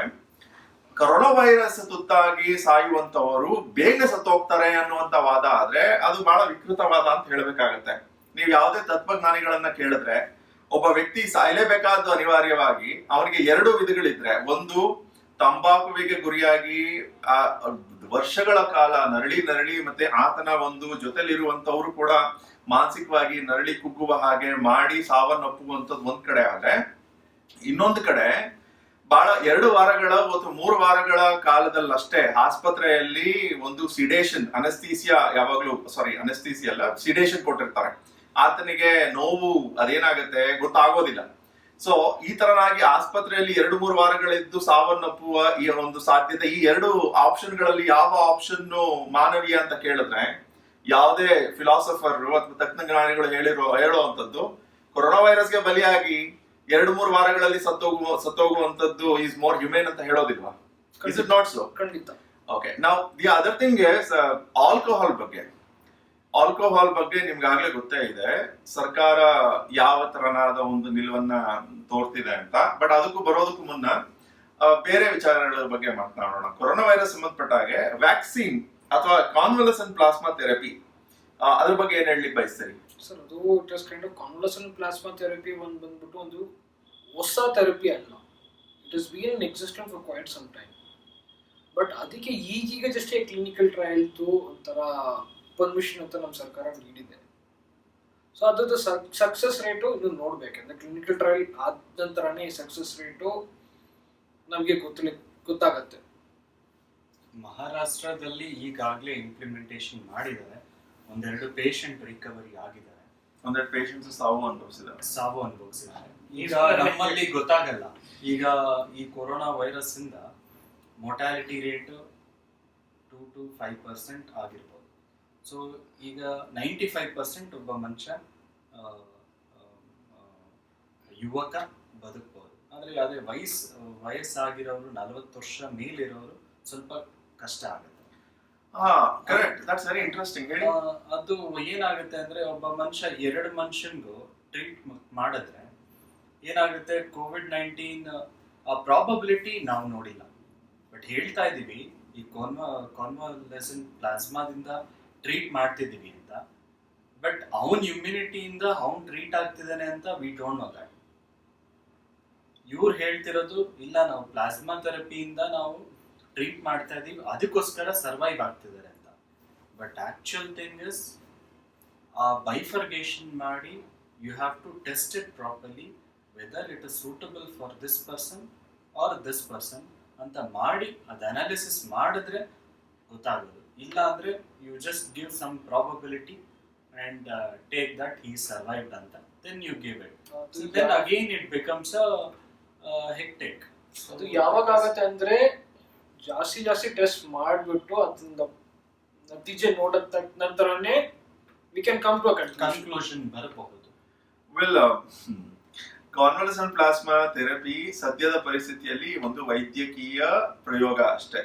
ಪ್ರಯೋಗ ಯಾವಾಗ ಬರುತ್ತೆ ಅಂದ್ರೆ, ಅದರ ಒಂದು ಪ್ರಯೋಜನದ ಬಗ್ಗೆ ಖಚಿತವಾದ ಮಾಹಿತಿ ವೈದ್ಯರಲ್ಲಿ ಇಲ್ಲದೆ ಇದ್ದಾಗ.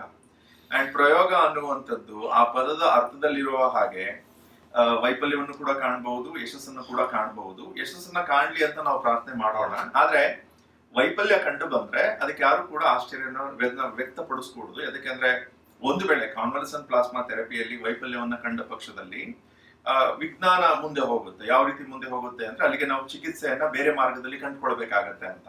ಆಗ್ಬೇಕಾಗಿರುವಂತದ್ದು ಈ ಪ್ರಯೋಗ ತ್ವರಿತಗತಿಯಲ್ಲಿ ಆಗ್ಬೇಕು. ಅಂಡ್ ಅದರ ವಿಚಾರವಾಗಿ ಸ್ವಲ್ಪ ಸಮಾಧಾನವನ್ನ ಪಡಬಹುದು. ಯಾಕೆಂದ್ರೆ ಕೇಂದ್ರ ಸರ್ಕಾರ ಮತ್ತು ಹಲವಾರು ರಾಜ್ಯ ಸರ್ಕಾರಗಳು ತ್ವರಿತಗತಿಯಲ್ಲಿ ಇಂತಹ ಪ್ರಯೋಗಕ್ಕೆ ಅವಕಾಶವನ್ನು ಮಾಡಿಕೊಟ್ಟಿರುವಂತದ್ದು ಒಂದು ಒಳ್ಳೆಯ ಕೆಲಸ ಅಂತ ಹೇಳ್ಬೇಕಾಗತ್ತೆ. ಬಟ್ ಆದ್ರೆ ಅದರ ನಿಜವಾದ ಪರಿಣಾಮವನ್ನ ಕಾಯ್ದು ನೋಡ್ಬೇಕಾಗತ್ತೆ. ಅಂಡ್ ಮುಂದುವರೆದು ವ್ಯಾಕ್ಸಿನ್ ಬಗ್ಗೆ ಏನ್ ಹೇಳ್ತೀರಿ? ವ್ಯಾಕ್ಸಿನ್ ಅಂತ ಒಂದು ಕೊರೋನಾ ವೈರಸ್ ಅಂತ ಸಂಬಂಧಪಟ್ಟ ವ್ಯಾಕ್ಸಿನ್ ಅಂತ ಏನ್ ಆಗ್ಲಿಲ್ಲ. So that is again this beer in the medical advancement ಅಂತ ನನ್ನ ಅಭಿಪ್ರಾಯ. ನಿಮ್ಗೆ ಅನ್ಸುತ್ತೆ? ವ್ಯಾಕ್ಸಿನೇಷನ್ ಈಗಾಗಲೇ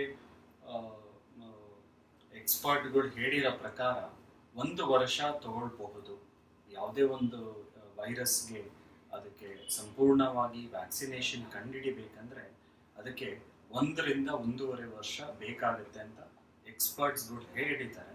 ಬಟ್ ಇದುವರೆಗೂ ಯಾರು ಆ ವ್ಯಾಕ್ಸಿನೇಷನ್ ಕಂಡುಹಿಡಿದಿಲ್ಲ. So let us see that hope ಬೇಗ ಆದ್ರೆ ನಮ್ಗೆ ಎಲ್ಲ ಒಳ್ಳೆ. ಓಕೆ, ವ್ಯಾಕ್ಸಿನೇಷನ್ ಸಂಬಂಧಪಟ್ಟ ಹಾಗೆ ಕೊರೋನಾ ವೈರಸ್ ಸಂಬಂಧಪಟ್ಟ ಹಾಗೆ ಬರೋದಕ್ಕೆ ಮುನ್ನ ಬೇರೊಂದು ಕಾಯಿಲೆಯ ಬಗ್ಗೆ ನಾವು ಮಾತನಾಡೋದ್ರೆ ಏಡ್ಸ್ ಆಯ್ತಲ್ಲ. HIV ವೈರಸ್ ಮೂಲಕ ಬರುವಂತ ಏಡ್ಸ್ ಕಾಯಿಲೆ. ಈ HIV ವೈರಸ್ ಸಂಬಂಧಪಟ್ಟ ಹಾಗೆ ಮತ್ತೆ ಈ ಏಡ್ಸ್ ಕಾಯಿಲೆಗೆ ಸಂಬಂಧಪಟ್ಟ ಹಾಗೆ ಹಾಲಿವುಡ್ ನಲ್ಲಿ ಬಹಳಷ್ಟು ಸಿನಿಮಾಗಳನ್ನಾಗಲೇ ಈಗಾಗಲೇ ಮಾಡಲಾಗಿದೆ. ಕೊರೋನಾ ವೈರಸ್ ಬಗ್ಗೆ ಯಾರು ಸಿನಿಮಾ ಮಾಡಿರೋದು ಇನ್ನೂ ಗೊತ್ತಿಲ್ಲ. ಅಂಡ್ ವಿಶ್ವದಾದ್ಯಂತ 35 ವರ್ಷಗಳಿಂದ ಸತತವಾಗಿ ಪ್ರಯತ್ನವನ್ನ ಮಾಡ್ತಾನೆ ಇದ್ದಾರೆ. 3,20,00,000 ಜನರು ಈ ಕಳೆದ 35 ವರ್ಷಗಳಲ್ಲಿ ಏಡ್ಸ್ ಬಲಿಯಾಗಿದ್ದಾರೆ. ಅಂಡ್ ಸುಮಾರು 7.5 ಕೋಟಿ ಜನ ಸೋಂಕಿಗೆ ತಗಲಿದ್ದಾರೆ ಈ ಒಂದು ಕಾಯಿಲೆಗೆ. ಆದ್ರೂ ಕೂಡ ಈ 35 ವರ್ಷಗಳ ನಂತರ ಸತತ ಪ್ರಯತ್ನದ ನಂತರವೂ ಕೂಡ ಯಾವುದೇ ವ್ಯಾಕ್ಸಿನ್ ಈವರೆಗೆ ಹೊರಗೆ ಬಂದಿಲ್ಲ. ಅಂಡ್ ಕೊರೋನಾ ವೈರಸ್ ವಿಚಾರವಾಗಿ ನಂಬಿಕೆ ಇರುವಂತದ್ದು ಏನಂದ್ರೆ ವಿಶ್ವದ ಅತ್ಯಂತ ಒಂದು ದೊಡ್ಡ ಮಟ್ಟದಲ್ಲಿ ಪ್ರಯತ್ನ ಮಾಡ್ತಿರೋದ್ರಿಂದ 1.5 ವರ್ಷದಲ್ಲಿ ನಾವು ವ್ಯಾಕ್ಸಿನ್ ಹೊರತರಬಹುದು ಅನ್ನುವಂತ ನಂಬಿಕೆ ಕೆಲವರಲ್ಲಿದೆ. ಬಟ್ ಸ್ಟ್ಯಾಟಿಸ್ಟಿಕಲಿ ನೋಡಿದ್ರೆ 2013ರಲ್ಲಿ PLOS 1 ಇದೊಂದು ಜರ್ನಲ್, ಸೈಂಟಿಫಿಕ್ ಜರ್ನಲ್, ಈ ಜರ್ನಲ್ ಕಲೆ ಹಾಕಿದ ಮಾಹಿತಿಯ ಅನ್ವಯ ಸಾಧಾರಣವಾಗಿ 10 ವರ್ಷ 7 ತಿಂಗಳು ಬೇಕಾಗತ್ತೆ ಅವನ ಆವರೇಜ್ ಒಂದು ವ್ಯಾಕ್ಸಿನ್ ಅನ್ನ ಯಶಸ್ವಿಯಾಗಿ ಹೊರತರಬೇಕಾದ್ರೆ. ಮತ್ತೆ 100 ವ್ಯಾಕ್ಸಿನ್ ಪ್ರಯತ್ನಗಳಲ್ಲಿ 94 ವ್ಯಾಕ್ಸಿನ್ ಪ್ರಯತ್ನಗಳು ನೆಲ ಕಚ್ಚುತ್ತವೆ. ಕೇವಲ 6 ಪ್ರಯತ್ನಗಳು ಮಾತ್ರ ಸಫಲಕಾರಿ ಆಗಬಹುದು. ಈ ಒಂದು ಮಾಹಿತಿಯನ್ನ ಇಟ್ಕೊಂಡು ನಾವು ನೋಡಿದ್ರೆ ಕೊರೋನಾ ವೈರಸ್ಗೆ ವ್ಯಾಕ್ಸಿನ್ ಕಂಡುಹಿಡಿಯುವಂತ ಕ್ರಮ ಅದಕ್ಕೆ ಸಂಬಂಧಪಟ್ಟಾಗಿ ನಾವು ಇನ್ನು ವೇಟ್ ಮಾಡಬೇಕಾಗತ್ತೆ. ಅಂಡ್ ಫೈನಲಿ ಇನ್ನೊಂದು ವಿಷಯದ ಬಗ್ಗೆ ಹೇಳ್ಬೇಕಾದ್ರೆ ಈ ವೇವ್ಸ್ ಅಂದ್ರೆ ಈಗೆಲ್ಲರೂ ಭಾವಿಸಿರುವಂತದ್ದು ಕೊರೋನಾ ವೈರಸ್ ಈಗ ಕಾಣಿಸ್ಕೊಂಡಿದೆ, ನಾವು ವಿಶ್ವವೆಲ್ಲವೂ ಕೂಡ ಒಗ್ಗಟ್ಟಾಗಿ ಬಂದು ಕೆಲವೊಂದು ಕ್ರಮಗಳನ್ನ ತಗೊಂಡ್ರೆ ಇದನ್ನ ಒಮ್ಮೆಲೆ ನಿವಾರಣೆ ಮಾಡಬಹುದು ಅಂತ ಒಂದು ಭಾವನೆ ಇದೆ. ಬಟ್ ಆದ್ರೆ ಈ ತರನಾದ ವೈರಸ್ಗಳು ಹಿಂದಿನ ಒಂದು ನಿದರ್ಶನವನ್ನ ನಾವು ನೋಡಿದ್ರೆ ಒಮ್ಮೆಲೆ ಒಮ್ಮೆಲೆ ಸಾವನ್ನ ತರೋದಿಲ್ಲ. ಪದೇ ಬಂದು ವೇವ್ಸ್ ಗಳು ಅಲೆಗಳ ರೂಪದಲ್ಲಿ ಬಂದು ಮತ್ತೆ ಬಂದು ಸಾವನ್ನ ತರುತ್ತವೆ ಆಯ್ತಲ್ಲ. ಈ ವಿಚಾರವಾಗಿ 1918ರಲ್ಲಿ ಭಾರತದಲ್ಲಿ ಮತ್ತೆ ವಿಶ್ವದಾದ್ಯಂತ ಕಾಣಿಸ್ಕೊಂಡಂತ ದೊಡ್ಡ ಮಹಾಮಾರಿ ಅಂತಾನೆ ಹೇಳ್ಬಹುದು ಸ್ಪ್ಯಾನಿಷ್ ಫ್ಲೂಗೆ ವಿಶ್ವದಲ್ಲಿ ಲೆಕ್ಕವಿಲ್ಲದಷ್ಟು ಜನ ಬಲಿಯಾದ್ರು. ಭಾರತದಲ್ಲಿ 1918 ಮತ್ತೆ 1919 ಈ 2 ವರ್ಷಗಳ ಕಾಲ ಸತತವಾಗಿ 2-3 ವೇವ್ಗಳಲ್ಲಿ ಬಂದಂತ ಈ ಕಾಯಿಲೆಗೆ ಆ ದಿನ ಇದ್ದಂತ ಜನಸಂಖ್ಯೆಯ 10% ಸಾವನ್ನಪ್ಪಿದ್ರು. ಮತ್ತೆ ಭಾರತದಲ್ಲಿ ಸಾವು ವಿಶ್ವದಲ್ಲಿ ಆದ ಸಾವುಗಳ ಸುಮಾರು 38% ಅಷ್ಟಿತ್ತು. ಅಂಡ್ ಈ ಒಂದು ಸ್ಟ್ಯಾಟಿಸ್ಟಿಕ್ಸ್ ನೋಡಿದ ಮೇಲೆ ಭಾರತದಲ್ಲಿ ಹೆಚ್ಚು ಜಾಗರೂಕರಾಗಿರ್ಬೇಕಾಗಿದ್ದಂಥದ್ದು ಮೇಲ್ನೋಟಕ್ಕೆ ಕಾಣುತ್ತೆ. ಬಟ್ ಸ್ಟಿಲ್ ಬೇಕಾದಂತ ತಯಾರಿಯನ್ನ ನಾವು ಈವರೆಗೆ ಮಾಡ್ತಿಲ್ಲ ಅಂತ ಹೇಳ್ಬೇಕಾಗತ್ತೆ. ನಿಮ್ಗೆ ಅನ್ಸುತ್ತೆ? ಅಂಡ್ ಬಡವರ ಬಗ್ಗೆ ಮತ್ತೆ ಬೈ ದ ವೇ ಎಷ್ಟು ಜನರು ಸ್ಲಮ್ ನಲ್ಲಿ ಇದಾರೆ ಅಂತ ಅನ್ಸುತ್ತೆ ನಿಮ್ಗೆ ನಮ್ಮ ಭಾರತದಲ್ಲಿ ಇವತ್ತು? ಓಕೆ, 2 ತರನಾದ ಕ್ಲಾಸಿಫಿಕೇಶನ್ ಇವೆ. ನಗರ ಪ್ರದೇಶಗಳಲ್ಲಿ ಭಾರತದಲ್ಲಿ ಎಷ್ಟು ಜನ ಸ್ಲಮ್ಗಳಲ್ಲಿ ವಾಸ ಮಾಡ್ತಿದ್ದಾರೆ ಅಂತ ನಿಮ್ಗೆ ಅನ್ಸುತ್ತೆ ರವೀಂದ್ರ ಸರ್? 10 ಕೋಟಿ, 101 ಮಿಲಿಯನ್ ಅಂತ ಹೇಳಲಾಗ್ತಿದೆ. 10 ಕೋಟಿ, ಸುಮಾರು 10 ಕೋಟಿ ಜನರು ನಮ್ಮ ನಗರ ಪ್ರದೇಶಗಳಲ್ಲಿ ಸ್ಲಮ್ಗಳಲ್ಲಿ ವಾಸ ಮಾಡ್ತಿದ್ದಾರೆ. ಈ 10 ಕೋಟಿ ಜನರನ್ನ ನಾವು ಸ್ಲಮ್ಗಳಲ್ಲಿ ಕಂಡ ನಂತರ, ಸ್ಲಮ್ಗಳಲ್ಲಿ ಅವರು ಬದುಕುವ ಹಾಗೆ ನಾವು ಸಮಾಜವನ್ನ ನಿರ್ಮಾಣ ಮಾಡ್ಕೊಂಡ ನಂತರ ಈ ಸೋಷಿಯಲ್ ಡಿಸ್ಟೆನ್ಸಿಂಗ್ ಕಾನ್ಸೆಪ್ಟ್ ಯಾತಕ್ಕೆ ಭಾರತದಲ್ಲಿ ಇಷ್ಟೊಂದು ಪ್ರಚಲಿತ ಆಯ್ತು ಅಂತ ನಂಗೆ ಅರ್ಥ ಆಗ್ತಿಲ್ಲ. ಸೋಷಿಯಲ್ ಡಿಸ್ಟೆನ್ಸಿಂಗ್ ನ ನೀವು 10 ಕೋಟಿ ಜನರು ಸೋಷಿಯಲ್ ಡಿಸ್ಟೆನ್ಸಿಂಗ್ ಫಾಲೋ ಮಾಡ್ಲಿಕ್ಕೆ ಆಗೋದೇ? ಹೌದೋ ಇಲ್ವೋ? ಒಂದು ಸಣ್ಣ ಕೋಣೆಯ ಒಳಗೆ 5-6 ಜನ ಮಲಗ್ತಾರೆ. ಸೊ ಯಾವ ತರನಾದ ಸೋಷಿಯಲ್ ಡಿಸ್ಟೆನ್ಸಿಂಗ್ ಸಾಧ್ಯವಾಗುತ್ತೆ? ಅಮೆರಿಕಾದವರು ಲಾಕ್ಡೌನ್ ಬಗ್ಗೆ ಹೇಳಬಹುದಾದಂತ ವಾದಗಳನ್ನ ನಾವು ಮಾಡ್ಲಿಕ್ಕೆ ಸಾಧ್ಯವಾಗುತ್ತಿಲ್ಲ. ಅದಕ್ಕೆ ಅಂದ್ರೆ ಸಾಮಾಜಿಕವಾಗಿ ನಾವು ಇಷ್ಟೊಂದು ದೊಡ್ಡ ಬಡವರ್ಗವನ್ನ ಒಂದು ಹೊಂದಿದ್ದಾಗ ಮತ್ತೆ ಸ್ಲಮ್ಗಳಲ್ಲಿ 10 ಕೋಟಿ ಜನರು ನಮ್ಮ ನಗರ ಪ್ರದೇಶಗಳಲ್ಲಿ ಇದ್ದಾರೆ ಅಂದ್ರೆ ಅದಕ್ಕೆ ತಲೆ ತಗ್ಗಿಸ್ಬೇಕಾಗಿರುವಂತಹ ವಿಚಾರ ಎಲ್ರಿಗೂ ಸೇರಿದ್ದಂಥದ್ದು. ಸರ್ಕಾರಗಳು ಮಾತ್ರ ಅಲ್ಲ, ಸಾರ್ವಜನಿಕರು ಕೂಡ, ನಾವೆಲ್ಲರೂ ಕೂಡ ತಲೆ ತಗ್ಗಿಸ್ಬೇಕಾಗತ್ತೆ ಈ ತರನಾದ ಒಂದು ವ್ಯವಸ್ಥೆಯನ್ನ ನಾವು ಹೊಂದಿದೀವಿ ಅಂತ. ಅಂಡ್ ನಗರ ಪ್ರದೇಶಗಳಲ್ಲಿ ನಡೆಯುವಂತ ಚಟುವಟಿಕೆಗಳಿಗೆ ಈ ಸ್ಲಂ ಪ್ರದೇಶಗಳಿಂದ ಬಂದು ಕೆಲಸ ಮಾಡುವಂತವರು ಒಂದು ರೀತಿ ಬೆನ್ನೆಲುಬಾಗಿರ್ತಾರೆ ಅಂತ ಕೂಡ ಹೇಳ್ಬೋದಲ್ವಾ. ಹೌದು. ನಮ್ಮ ಮನೆಗಳಲ್ಲಿ ಕೆಲಸ ಮಾಡ್ತಾರೆ, ಫ್ಯಾಕ್ಟರಿಗಳಲ್ಲಿ ಕೆಲಸ ಮಾಡ್ತಾರೆ, ಸರ್ಕಾರಿ ಕಚೇರಿಗಳಲ್ಲಿ ಕೆಲಸ ಮಾಡ್ತಾರೆ.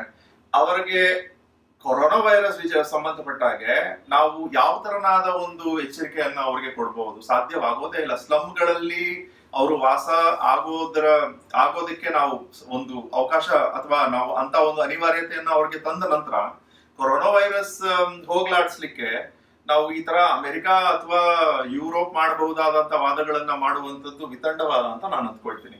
ನಿಮ್ಗೆ ಅನ್ಸುತ್ತೆ? ಅದೇ ಸರ್, ಈಗ ಬಡತನ ಕಡಿಮೆ ಮಾಡಲಿಕ್ಕೆ ನಾವು ಏನ್ ತರಾನು ಪಾಲಿಸೀಸ್ ತರಲಿಲ್ಲ. ಮತ್ತೆ ಇನ್ನೊಂದು ಓಪನ್ ಡಿಫಿಕೇಶನ್ ಸ್ಲಮ್ನಲ್ಲಿ ತುಂಬಾನೇ ಜಾಸ್ತಿ ಇದೆ. ಅದನ್ನ ಪ್ರಿವೆಂಟ್ ಮಾಡೋಕ್ಕೂ ಯಾವ ತರ ಪಾಲಿಸೀಸ್ ತಗೊಂಡಿಲ್ಲ. ಈ ಓಪನ್ ಡಿಫಿಕೇಶನ್ ಇಂದಾನು ವೈರಸ್ ಸ್ಪ್ರೆಡ್ ಆಗ್ಬೋದು ಅಂತ ಹೌದು ಇದೆ. ನಿಮ್ಗೆ ಗೊತ್ತಿರ್ಲಿ, ಈಗ ಯುರೋಪ್ನ ಕೆಲವು ರಾಷ್ಟ್ರಗಳಲ್ಲಿ ಸೀವರ್ ಅಂದ್ರೆ ಈಗೇನಾಗುತ್ತೆ ಅಂದ್ರೆ ನಾವು ಟೆಸ್ಟ್ ಮಾಡ್ತೀವೋ ಇಲ್ವೋ, ಬಟ್ ವೈರಸ್ ಬಂದು ಸ್ಟೂಲ್ಸ್ ಅಲ್ಲಿ ಕಾಣಿಸ್ತಿದೆ. ಈ ಕೊರೋನಾ ವೈರಸ್ ಬಂದು ಸ್ಟೂಲ್ಗಳಲ್ಲಿ ಪತ್ತೆ ಆಗ್ತಾ ಇದೆ. ಸೊ ಸೀವರ್ ಲೈನ್ಸ್ ಅನ್ನು ಹಿಡ್ಕೊಂಡು ಹೋಗ್ತಾ ಇದ್ದಾರೆ ಆಸ್ಟ್ರೇಲಿಯಾದಲ್ಲಿ, ಬೆಲ್ಜಿಯಂ ಅಲ್ಲಿ ಮತ್ತೆ ಬೇರೆ ರಾಷ್ಟ್ರಗಳಲ್ಲಿ. ಸೊ ಅದ್ರ ಮೂಲಕ ಅವರು ಆಕ್ಚುಲಿ ತಿಳ್ಕೊಳ್ಳಿಕ್ಕೆ ಒಂದು ಪಾಪ್ಯುಲೇಷನ್ ಅಲ್ಲಿ ಯಾವ ರೀತಿ ಜಾಸ್ತಿ ಆಗ್ತಿರ್ಬಹುದು ಅಂತ. ಸೊ ನೀವು ಹೇಳಿದ್ದು I think it's a very valid point. ನೀವೇನು ಹೇಳ್ತೀರಿ? ನಮ್ಮ ಭಾರತ ದೇಶದಲ್ಲಿ 35% ನಗರ ಪ್ರದೇಶದಲ್ಲಿದ್ದಾರೆ, ಬೇರೆ 65% ಹಳ್ಳಿಗಳಲ್ಲಿದ್ದಾರೆ. ಬೇರೆ ಕಂಟ್ರಿ ತಗೊಂಡ್ರೆ, ಯಾವುದೇ ಡೆವಲಪ್ಡ್ ಕಂಟ್ರೀಸ್ ತಗೊಂಡ್ರೆ 60% ಶೇಕಡ ನಗರ ಪ್ರದೇಶದಲ್ಲಿದ್ದಾರೆ. ಸೊ ಮಿಕ್ಕಿದ್ದು 40 ಭಾಗ ಬೇರೆ ಪ್ರದೇಶ ಟೌನಲ್ಲಿ ಇರ್ತಾರೆ. ಸೊ ಈ ನಗರ ಪ್ರದೇಶದಲ್ಲಿ ಎಸ್ಪೆಷಲಿ ಭಾರತ ಪಾಪ್ಯುಲೇಷನ್ ಜಾಸ್ತಿ ಇರೋದ್ರಿಂದ ನಗರ ಪ್ರದೇಶದಲ್ಲಿ ಜಾಸ್ತಿ ವ್ಯವಸ್ಥೆ ಇರೋದು, ವಹಿವಾಟಿರೋದು ಎಲ್ಲ ಇರೋದ್ರಿಂದ ನಗರ ಪ್ರದೇಶಕ್ಕೆ ಬರ್ತಾರೆ. ಬಂದಾಗ ಏನು ಮಾಡ್ತಾರೆ, ಅವ್ರಿಗೆ ಬೇರೆ ಯಾವುದು ಸವಲತ್ತಿಲ್ಲ, ಗೌರ್ಮೆಂಟ್ ಇಲ್ಲ ಆಗಲಿ ಇಲ್ಲ ಒಬ್ಬ ಮನುಷ್ಯನಿಂದನಾಗಲಿ ಸವಲತ್ತು ಸಿಗೋದಿಲ್ಲ. ಸವಲತ್ತು ಸಿಗದೇ ಇದ್ದಾಗ ಅವನೇನು ಮಾಡ್ತಾನೆ, ಒಂದು ಸ್ಲಮ್ಮಲ್ಲೇ ವಾಸ ಮಾಡಬೇಕಾಗತ್ತೆ. ಅವನು ಅದು ಬೇಸಿಕ್ ಅವನಿಗೆ ಸ್ಲಮ್ಮಲ್ಲಿ ಮಾಡಲೇಬೇಕು. ಯಾಕಂದರೆ ಅವನು ಆ ವ್ಯಾಪಾರ ವಹಿವಾಟಿಂದ ಆ ದುಡ್ಡನ್ನು ತಗೊಂಡೋಗಿ ಅವನು ಹಳ್ಳಿಗಳಲ್ಲಿ ಅವನು ಇನ್ವೆಸ್ಟ್ಮೆಂಟ್ ಮಾಡ್ಕೊತಾನೆ. ಸೊ ಈ ರೀತಿ ಇದ್ದಾಗ ಒಬ್ಬ ಮನುಷ್ಯನ ಆಲೋಚನೆ ಸರ್ಕಾರದಿಂದ ಸವಲತ್ತು ಅವನಿಗೇನಾಗುತ್ತೋ ಎಲ್ಲಿರ್ತಾನೋ ಅಲ್ಲಿಗೆ ಆ ಸವಲತ್ತುಗಳನ್ನು ಈಗ ಕೊಡ್ತಾ ಇದೆ. ಗೌರ್ಮೆಂಟಿಂದ ಎಲ್ಲ ಸವಲತ್ತು ಕೊಡ್ತಾ ಇದೆ. ಒಬ್ಬ ಮನುಷ್ಯನಿಗೆ ಅಕ್ಕಿ ಆಗಲಿ, ಬೇರೆ ಇದು ಸ್ಕಿಲ್ ಇಂಡಿಯಾ, ಮನ್ರೇಗಾ ಆಗಲಿ, ಎಲ್ಲ ರೀತಿಯಲ್ಲೂ ಸವಲತ್ತು ಕೊಡ್ತಿದೆ. ಬಟ್ ಆದ್ರೂ ಈ ಡಿಸೆಂಟ್ರಲೈಸೇಷನ್ ಮಾಡಿದ್ರು ಅವ್ರಿಗೆ ಈ ನಗರ ಪ್ರದೇಶದಲ್ಲಿ ಸ್ಲಮ್ಗಳು ಇನ್ಕ್ರೀಸ್ ಆಗ್ತಾ ಬರ್ತಿದೆ. ಎಸ್ಪೆಷಲಿ ಮುಂಬೈಯಲ್ಲಿ ನೋಡಿದ್ರೆ ಒಂದು ಪ್ರದೇಶ ಧಾರಾವಿಯಲ್ಲಿ ಸುಮಾರು ಒಂದು 10% of the Mumbai population are in slums. So ಆ ರೀತಿಯಲ್ಲಿ ತಗೊಂಡ್ರೆ ಅಲ್ಲಿ ಯಾರೇ ಕೆಲಸ ಮಾಡಿದ್ರು, ಒಬ್ಬ ಡ್ರೈವರ್ ಆಗಿರ್ಬೋದು, ಒಬ್ಬ ಬೇರೆ ಫ್ಯಾಕ್ಟ್ರಿ ವರ್ಕರ್ ಆಗಿರ್ಬೋದು, ಒಬ್ಬ ಬೇರೆ ಕೂಲಿ ಕೆಲಸ ಮಾಡಿರ್ಬೋದು, ಅವನು ಬೇರೆ ಏನೂ ಸವಲತ್ತಿಲ್ಲ ಗೌರ್ಮೆಂಟಿಂದ. ಅವನಿಗೆ ಮನೆ ಆಗಲಿ ಬೇರೆ ಆಗಲಿ ಏನೂ ಇಲ್ಲ. ಅವನು 2,000 ರೂಪಾಯಿಗೋಸ್ಕರ ಏನು ಮಾಡ್ತಾನೆ, ಒಂದು ತಿಂಗಳು 2,000 ರೂಪಾಯಿ ಸ್ಲಮ್ನಲ್ಲಿ ಕೊಟ್ಟರೆ ನಾನು ಇರ್ಬೋದು.